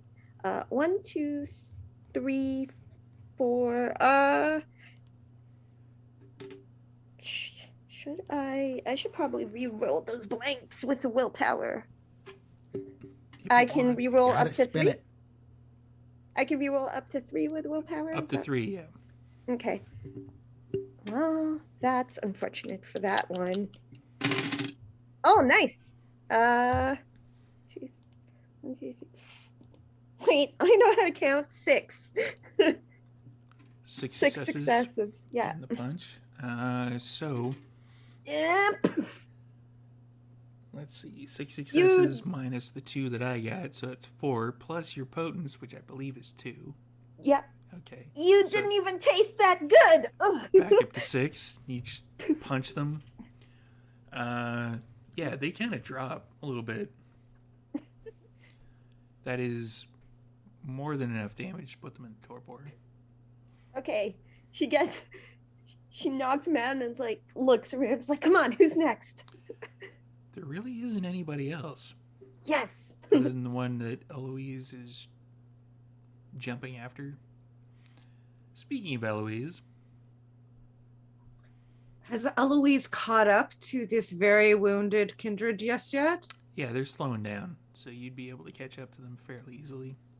Okay, so Eloise is going to like scoot out in front of them, and as opposed to just shooting them, Eloise is going to use Daunt and scare the living bejesus out of them. Okay,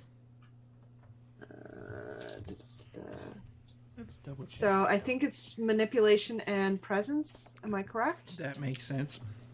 I can't remember actually. Give me a second. Let me make sure. I got it. Daunt is It manipulation. doesn't do any dice roll on it, is it? Yeah, it's not a dice roll. Oh right. You Right, Daunt add is- the doesn't- user's oh. presence rating to any intimidation roll. Okay, so basically manipulation and what am I rolling then? Are you trying to intimidate I'm scaring. them? I'm basically saying, stop. If you don't want to die, stop.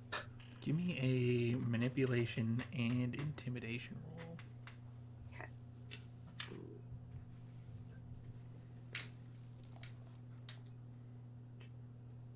That's a skill, Oh, this right? is good. Okay, yeah. Yeah, this is gonna be bad. I had to double check that one. They keep switching around skills on me between different editions. And wait, am I adding 2 dice or am I adding 2 successes after? You would add it as successes after, kind of like the potence and celerity. when Right. they do those.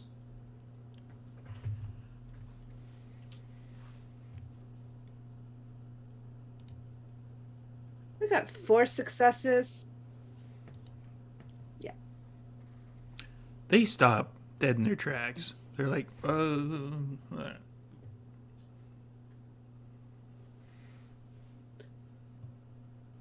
Those people over there, and Eloise points to the Camarilla,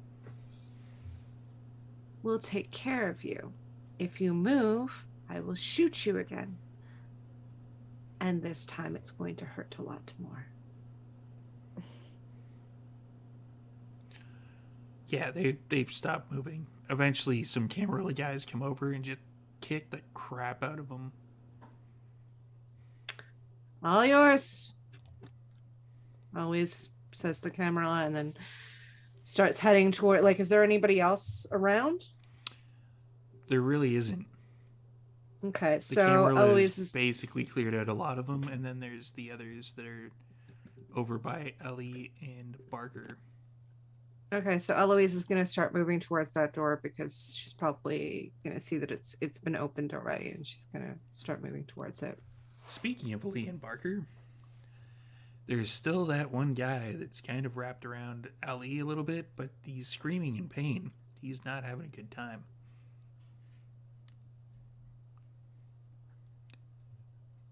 What is Ali gonna do to this poor, unfortunate kindred?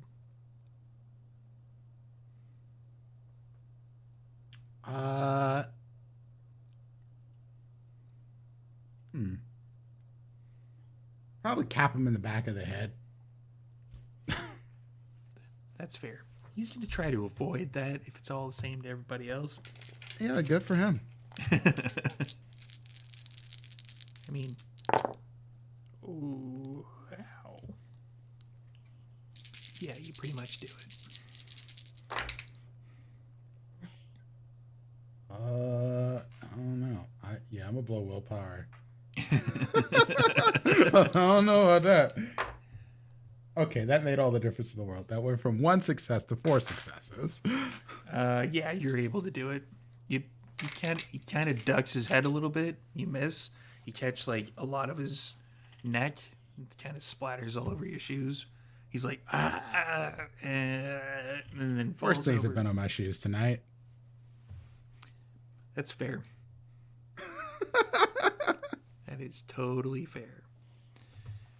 Yeah, he falls over essentially what you can tell in torpor, but you're not entirely sure. I kick him a few times just to make sure. Yeah, he's very much in torpor.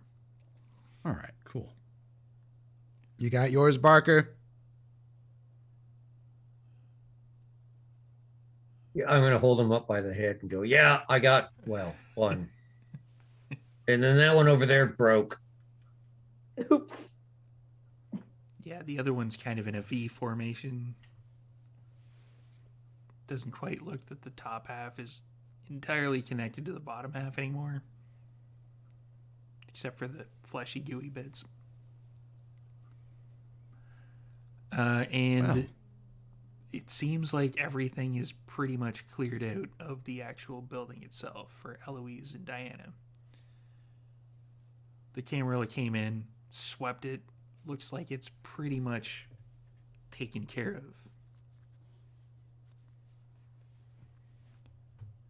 Aren't we efficient? Yeah. Anybody hurt? I'm good. They weren't kidding when they said they were efficient. Oh Sure. yeah, let me go. That Cam dude, I'll heal him, I guess. He was I mean, in the as long process of as- sort of protecting me, so I mean, that was nice of them.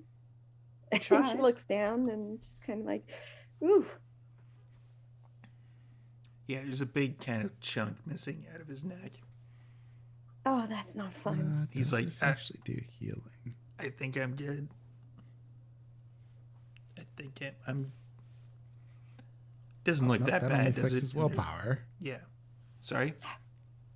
I was gonna say, Obea. Yeah, that only heals willpower, so I can't help him. You can't really. He gets up and he's like, I it do doesn't not look take that any other bad, does healing it? things. And there's like a big kind of chunk out of his neck, like you can see kind of straight Am I through it. taking a willpower roll at this point? You might want to Yeah. have someone lick that close or something. I'm not doing it. I don't know if it works that way if you're not the one doing it. No, he doesn't. But you know what? You'll go to sleep tonight or this morning. You'll wake up tomorrow night just fine. Just hunky dory. Diana's like, you know what? Sleep it off, champ. You did good. 4 successes. Yeah, easy enough. There's a bunch of blood Look at everywhere, you. really.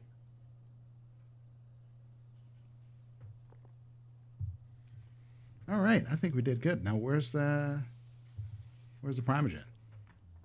Yeah, I want that.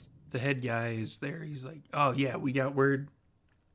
He comes walking out from the door that the thin blood / Sabbats came out of, and he's like, "Yeah, we got word from the prince that they're going to be taking care of the Primogen at the same time. They didn't want one to get away from the other. You know what I mean? If somebody happened to get out of here, they could have warned the Primogen." That's fair. Can you tell us where they are? Because I mean, we'd like to participate in that part. I think. I'm not speaking for all of you, but I'd like to. It's already done. Oh, interesting. I mean, yeah, as far as I heard, they were sending them the same time they were sending us here. All right. Any other instructions? Not really. Do you want more instructions? We're just gonna mop up here. I want my pay. Yeah.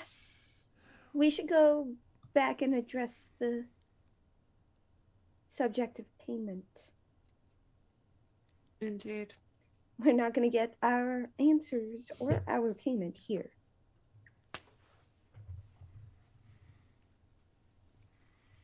Oh no, though I call this a success. No, it felt great. I Not think so every too. It's not every day I can blow off some steam like that.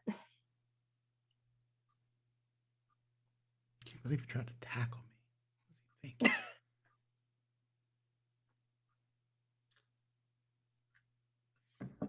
Y'all were All right. right. Thin blood doesn't taste that great. No. Hey, No, I'll they take what I can don't. get on the job, okay? Don't judge me. I'm not judging. I'm just saying they don't taste very good. I mean, I you am were just a little bit. You were warned. warned. Yeah, so we should get out of here. I'm ready to unwind. Yeah. I am very, very hungry. Oh, yeah, we should get Eloise fed. Thank you. No, it's a shame y'all are such picky eaters. You could have just ate on the job.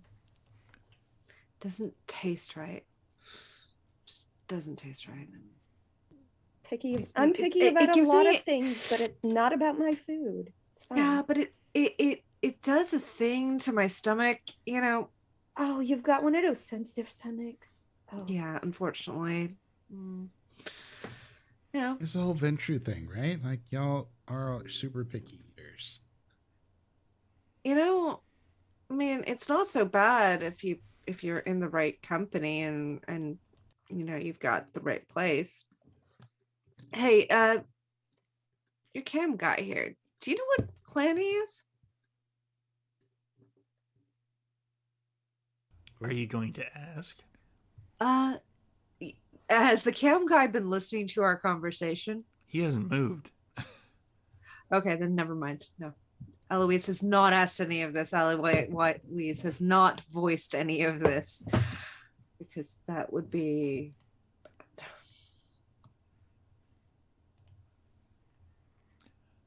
That would we be get going then. impolite. Yeah, we should take off. Get Eloise something to eat. I'm sure I can find something at the cloak. It's fine. Either the cloak or if you guys have another place, I'm sure I can find something to eat. There's always a. What is your particular poison? Let's not beat around the bush here. Well, it has to have a portfolio. It has to, have the right investments. It has to have. Do you want us to make a pit stop in like the financial Rich district or douchers, something? that's what you're looking for. Rich douchers. Yeah, okay. I mean, I wasn't going to say it that way, but yes, that's what I'm looking for. Okay, so you got like a golden fang going on here. Why don't we just go into like I heard about the show. Like, okay, cool. You know, it wasn't a choice. I tried other things. Yeah, I And know. it I just, know. I didn't get a choice my way either. I like it cold and in the bag. yeah. Yeah. All right. Well, I mean, we can head back. There's usually some of them hanging around the cloak. So if you want to head back to the cloak, we can do that. Good. All right. So you're all heading back to the cloak then? Yeah, why not? Should be easy enough for Eloise to find whatever she wants to partake in. Barker, when you wander downstairs, the bartenders know what particular poison you like drinking. They hand you a mason jar with, some OB in it. Is anyone else partaking? Diana, are you polishing off that last bit of hunger? yeah, I mean, we have I guess some level of success to celebrate, so I'll drink along as well. Okay. So we'll just fast forward on that part, and I'm assuming you're all going to be going down to the sub basement, the The chill spot. kindred only neutral ground in the cloak bar. And what do you all do from there?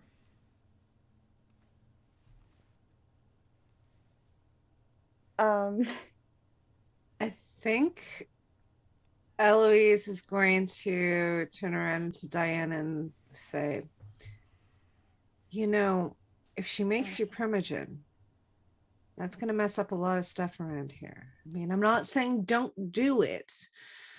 I'm just saying, we pride ourselves on being neutral. If you're CAM affiliated, it's going to make it really hard to kind of tell everybody that we're still neutral. That's true. We'll have an But inside line on any cam info. And that was the point I was going to make. I mean, imagine how much easier it would have been to get an audience with the prince without having to, go through a booby-trapped sewer system. yeah, but here's the thing. And this is the thing that would have to be most likely. You probably can't work here anymore. I mean, I was thinking about that, but I was also thinking about, the domain that I had asked for when we were first negotiating our work. And I thought, if I'm no longer going to be working as closely with you guys, for you guys, at the cloak, maybe I'll just see what I can do about finding my own place in that regard, So this new situation, we can make this work for us as friends. I'd like to think we're friends. Yeah, of course. I could help. I feel like there's a lot of benefits.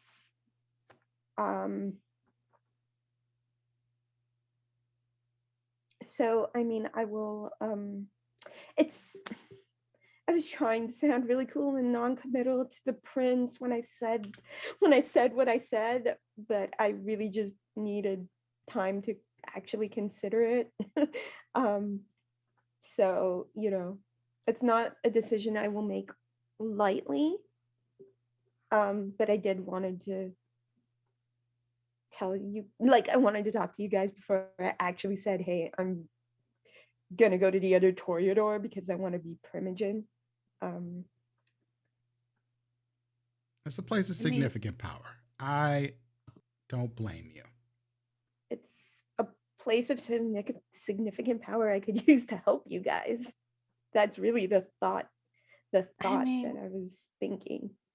Diana, I'm happy for you. Like it's it's a great opportunity for you, and having the domain will make it even better. I mean, granted, it puts a big target on your back because you'd be a primogen, but it's good for you. But the thing is, I mean, you helping us is one thing, but us showing any allegiance to either the Cam or the Anarchs at this point with our work could be problematic. Also have to be kept I on the understand down that. low. I Yeah. understand that. What I'm saying is, if you needed help in your work, like if you, I'm just saying, I Well, could be an ace in your pocket. That's all. I mean, and that would be good. I mean, that would be absolutely appreciated. And I can't you know, be seen working directly with you guys anymore. That's going to be a total bummer. But if you needed I'm to not call one in to a look a favor, gift cam in the mouth. if you needed to call in a favor, yeah, I mean, it's a great opportunity for you. And I'm really, really happy for you because everybody deserves to have some happiness in this life and, to, I just accomplish their goals. I have very simple goals, and originally I didn't have any political aspirations, but if there's one thing the last few nights have taught me, is that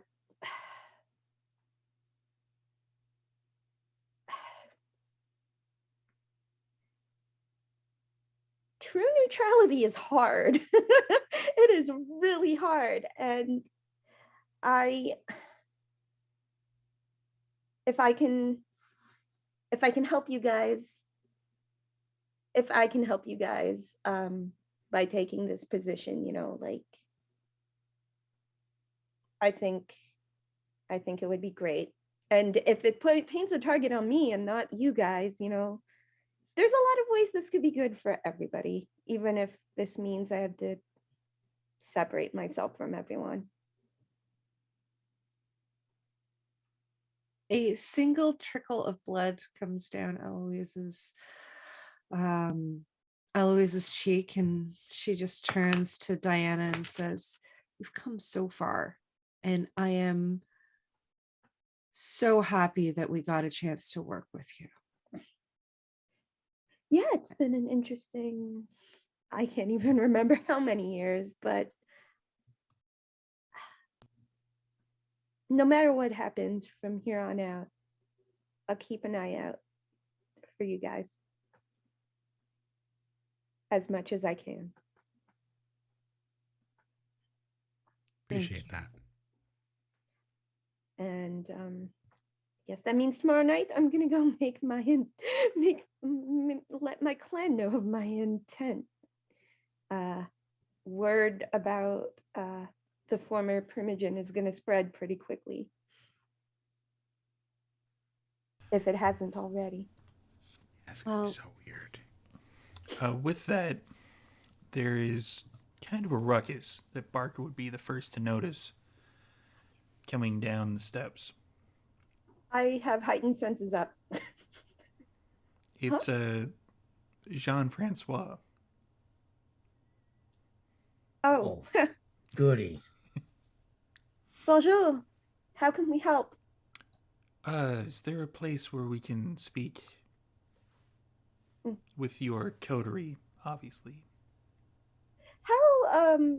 How many people are like in the actual bar area? Yeah, in the at the club tonight. Kindred Yeah, in the slash Kindred Ghoul slash- area, there would be Is probably it a about busy night? dozen, maybe. Some of them are kindred, some are ghouls. Eloise, you should take our harpy friend. Yeah. So There's I a don't know. booth. Back room? I don't know.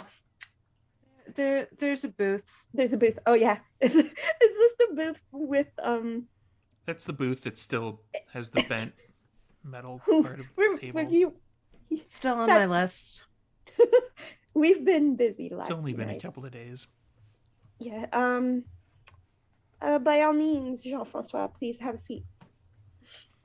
And Diana will do the thing she did before and pull up a chair for herself instead of trying to scooch into the booth.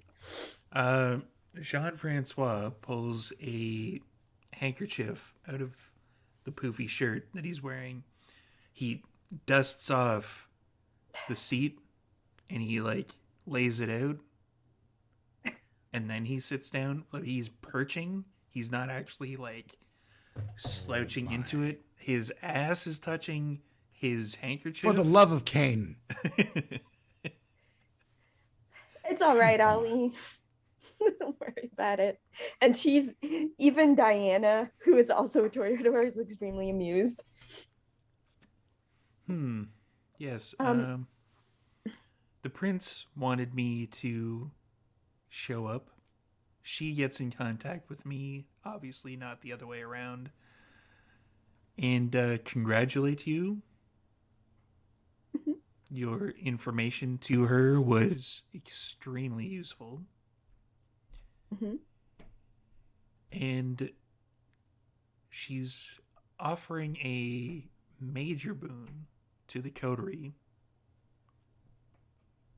for a job well done. You've protected the city against the Sabbat, ousted someone who was apparently working with the Sabbat, and I've discussed it with a few of the other Toreador so far. We all agree that you would make an excellent primogen.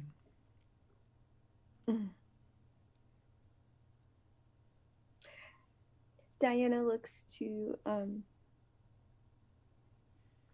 the rest of the coterie and she says, "Look at that, a major boon for the three of you. Isn't that nice?"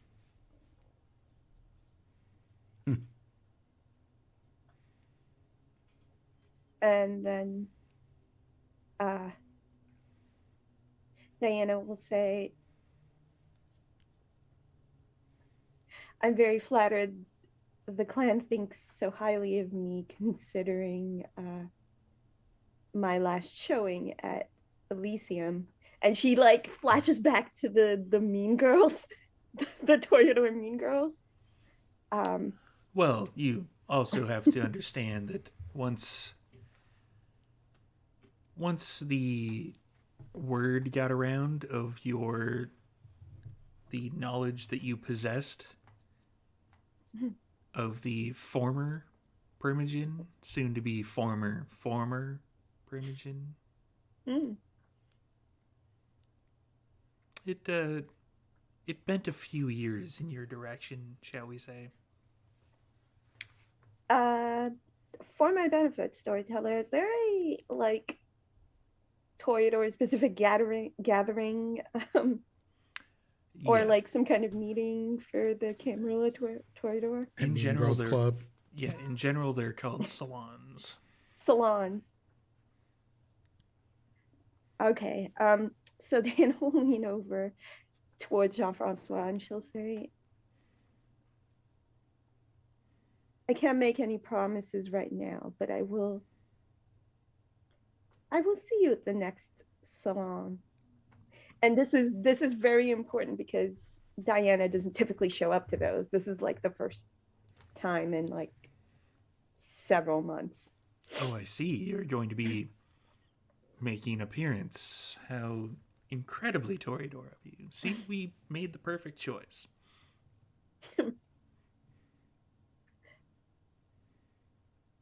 Well, I intend to make my intentions clear at that point. So until then, I make no promises or commitments. Indeed. Keeping us in suspense. How scandalous.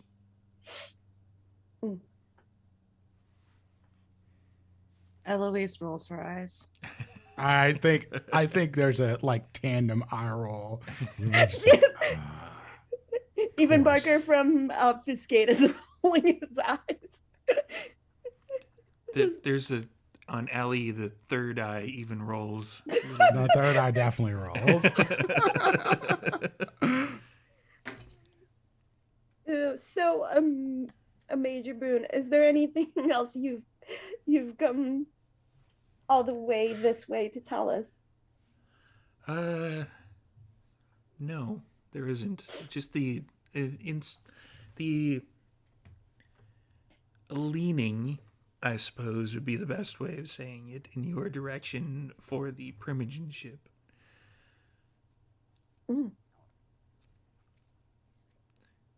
The prince, that was part of the sway as well, that the prince would want you to be the Primogen. I've been handpicked. I'm flattered. I must have impressed her by showing up to the front step all filled with sewer goop. Indeed. Jean-Francois, question for you. So our boons that we had previously agreed to, domains and whatnot, domains for myself and for Ali, and resources and various contacts for Barker, those are, I assume, already in place, correct? That is a good assumption. All right. I need to make sure that we are all taken care of. Dotting the I's and crossing the T's, you know. Exactly. As we do as kindred. Of course. I don't think the prince would have any reason to stick it to us at this point. We've been incredibly helpful, I would Most say. useful, yes. Hopefully we'll be able to do business again in the future. One would hope. Well, thank you, Jean-Francois. I know that this place isn't really to your taste, so I do apologize that you've had to spend as much time here as you have. And this is all coming out of Eloise and like this kind of like just gritting her teeth. Just telling me it looks like a kid who's like trying to float over a cold toilet seat. That's an option. Diana is just laughing, and then she'll turn to Jean-Francois and say, if you don't have any more business with myself and my friends, I will walk you out if you want. Oh, excellent. And he gets up and he leaves the handkerchief there. And as Diana low-key yanks this handkerchief to go along with her other one. Just burn that. It's fine. No need to trouble yourself about that. Diana collects butt kerchiefs. She's just like, whatever. And then yeah, I think at some point, whenever the next salon is, she will like officially announce that her, intent to I don't know, put herself up for the Primogenship. Yeah. Is it like a vote? Do all of the like Camarilla the prince is just Toreadors giving it to you? No, there's for the Toreador to get Primogenship, there's gonna be a lot of kind of glad handing and the impressions made through art and all the Toreador mean girl politicking back and forth. Do a little song and dance, because that's Diana's strong suit. There's gonna be a lot of hoops to jump through socially for that one, but that will be another time. Excellent. That'll be our Oops All Toreador episode. My dream. Sign me up for that. So Jean-Francois leaves. Mm-hmm. What do the rest of you get up to? Also wasn't expecting them to show up so quick, eh? Well, you probably wanted to get it over with. Like ripping off a band-aid. Yeah. I mean, he doesn't like spending any time here, so. I know, and that's the best part, isn't it? I know, right? You know, it's a weird thing dealing with the Camarilla, right? Like it always feels like there's something else attached to this. Like we just don't know exactly what it is. Maybe that's just me being paranoid. Well, I mean, the Ventrue Primogen doing some weird shit behind the prince's back is also not really my like it's to be expected, but at the same time it kind of gives me a bad feeling that there's a little bit more to this than we've been led to believe. I mean, that felt a little too easy at times. I mean, okay, I mean, I'm not saying that we didn't have a chance of getting hurt in that warehouse, but it seemed too easy. And Diana walks back from walking Jean-Francois out and she says, I think that's why it's useful to have an ear on the inside. Because you can tell us if it's too easy and if we're missing something. I mean, potentially. I was thinking about the guy we have downstairs in the vault. Oh yeah, You that guy. I know? already forgot about Yeah. it. I could So forgettable. potentially, I could, at this point, having someone blood bonded to do my bidding could be useful to, have someone whose face we all know to relay messages on my behalf. Just a thought, turn him into my little messenger boy. However you want to play with your food. Mm. Never thought about having a pet thin blood though. Okay, it's not like,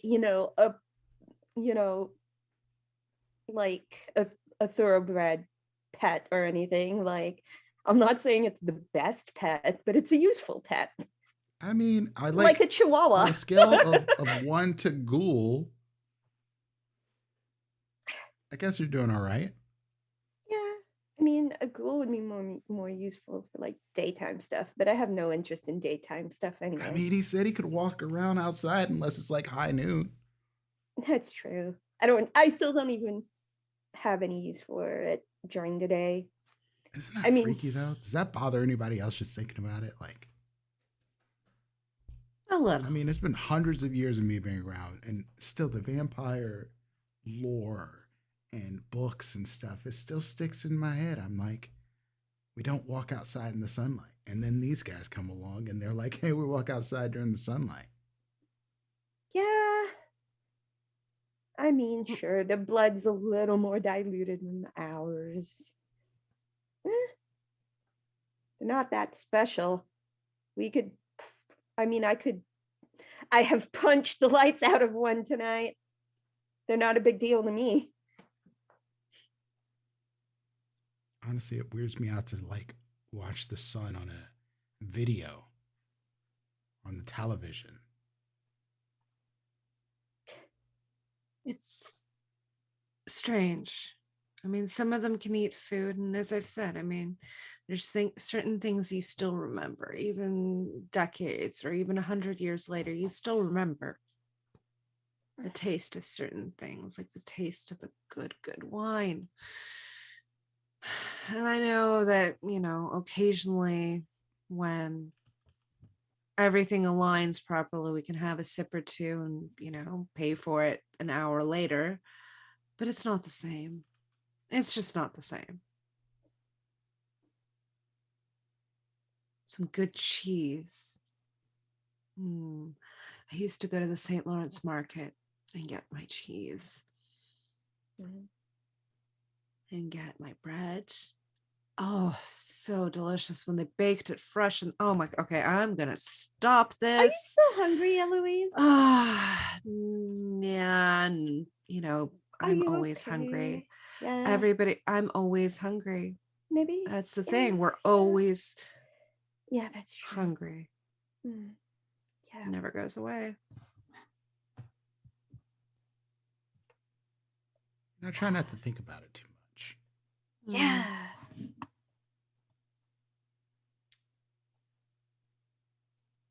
But I still think about it.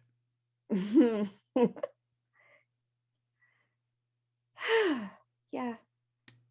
Barker, when are we going to do that buddy cop film?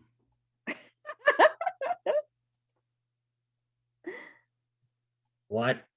Oh, you didn't know? Like, I was thinking about, like, YouTube videos or whatever.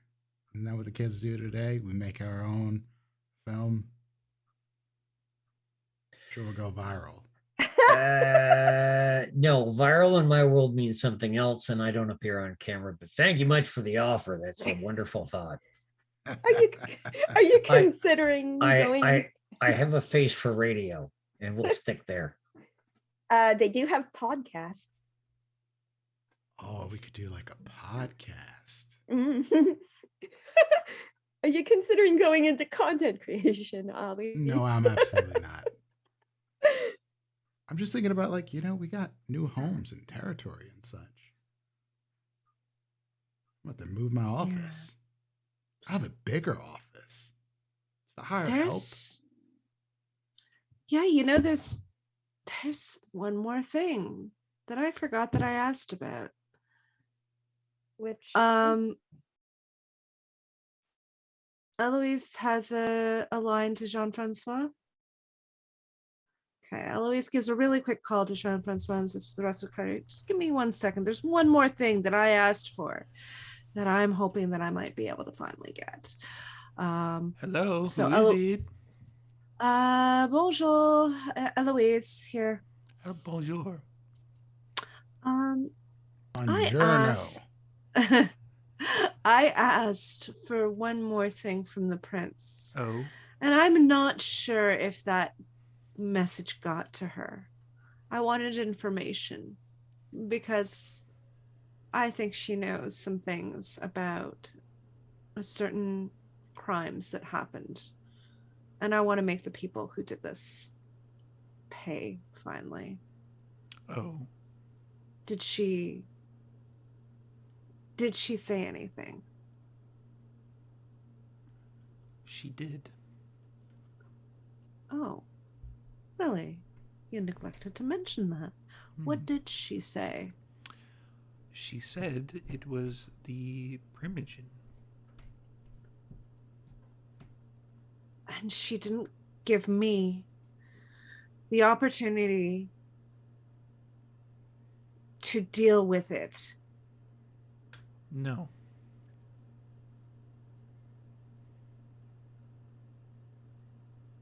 Eloise hangs up.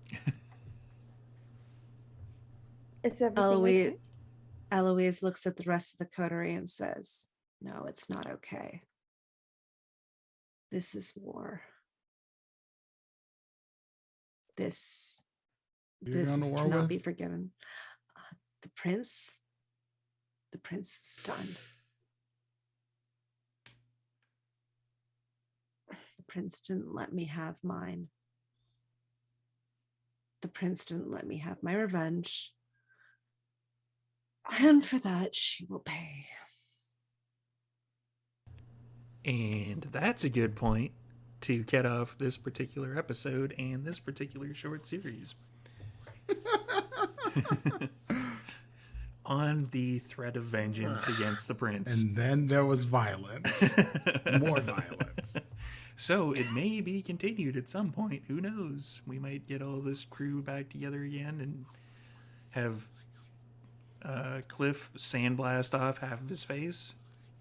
It'll be great. So let's do some quick outros to let everybody know where you're going to be, what you're doing, what's up, and let us once again, for the final time in this particular chronicle, start off with our special guest for this chronicle, Anne. Hi, my name is Anne, also known as EXO_Girl Wonder on Twitter. Um, I have played Diana Chambers, her future Toreador Primogen. Hey, um, I've had a lot of fun these last 4 weeks with everybody, and I just want to say thank you for having me here, Oh, it's featuring been me fun on the having you here. channel. I just This is so much fun just getting to live out my Toreador fantasies. You can find me on Twitter, of course, where I post about the stuff that I do. Um, let's see, on Tuesdays and Wednesdays, I am featured on the Girls Run These Worlds channel. I do the Good Society, the Jane Austen TTRPG on Tuesdays, and I play Lancer on Wednesdays. So that's where you can find me right now. And Prince. Oh, hey, everybody. I'm Prince, also known as Nipples and Dice around the internet. I've been your celebrity private eye, Ali Sue. Let's see where you can find me over on my channel on, you can find me over on Philly by Night following this episode, 9 p.m. Eastern Time, for our 5th and final season of the show, where I'm the storyteller there, and it's going to be wild. I got some guests lined up. It's going to be all kinds of fun shenanigans. So do come and check us out. And there'll be more stuff to come from Philly by Night. And then on Sundays, you can follow me on my channel, 11 a.m. Eastern Time. I am DMing Wayward Revelry, a D&D 5e campaign based in Wild Beyond the Witchlight with my own little twists and turns to it. And there's a bunch of other stuff and things, but mostly you should know, just on a new show, every other Friday, would have been this past Friday, the 10th. Yeah, that's right. That'll be the date. For over on Waffles Maple Syrup. It's a new D&D 5e campaign in tandem with Alchemy RPG. We're playing Lore of Aethera, and I am playing a ranger with a little pet dragon. And you should watch and see how that plays out. And I can tell you this because it's the future, and the game has not actually been played yet. But yeah, so do check that out. Bunch of other stuff and things. Follow my Twitter. Yeah, that's what's going on. Now that you're saying that now, though, it's probably going to be like, well, first episode TPA. Oh well, we're gonna make. Oh new my characters. God. Joanna. Hello, my name is Joanna, and I was playing Eloise Trent for you today. You will find me under Hyrule Gardener on Twitter, and you will find me here on Saturdays for our vampire stuff, which is taking a short break for everybody to get some good rest, and then we will be back. I wanted to personally thank everybody here on screen for just like a really, really fun romp through Toronto for the past 4 weeks. Thank you to Anne for joining us. Thank you to Prince and to Cliff for joining us and for indulging both Steve's and myself's mild homesickness for Toronto. So we really appreciate it. And yeah, that's it for me. It's been a pleasure. Clan of Kings forever. That's it. Yeah, you don't live in a place for over a decade and then start not getting a little homesick for it when you have the chance to play in there. So, and last but not least, Cliff. Hey, viewers, thanks for joining us. I am Cliff. You can find me around the internet under the Vintage GM, mostly on the Instagram, where I post about various things. I played Barker for you tonight. Your deep diving, dwelling, always happy to wander the sewers, Nosferatu. You can find me here on the Saturdays once we come back from a little break because, yeah, you know what, a break is always good. Just a little rest and recenter.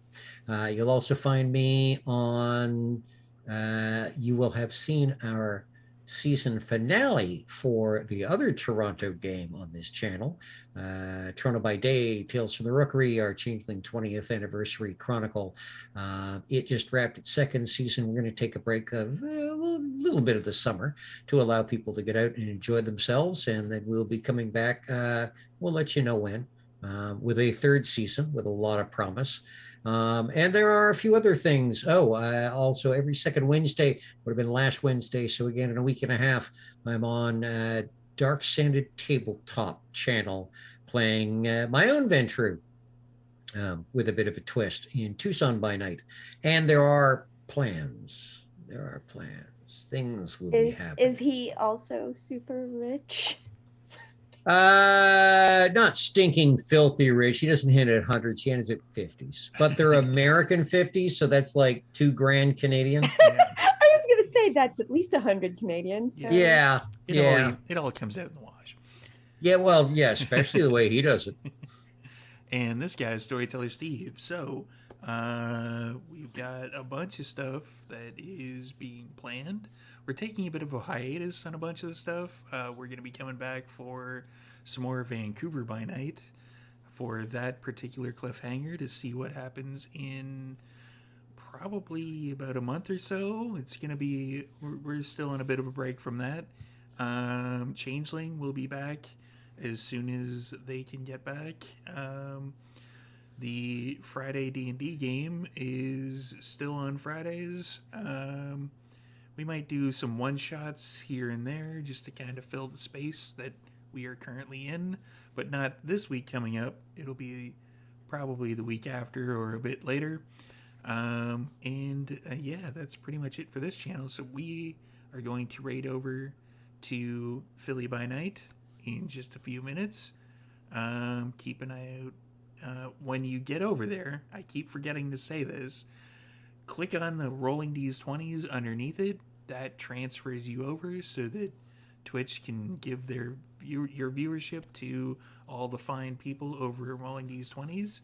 If you got any bits or any subs you want to toss their way, feel free to do that as well. And I will see you over there in the chat.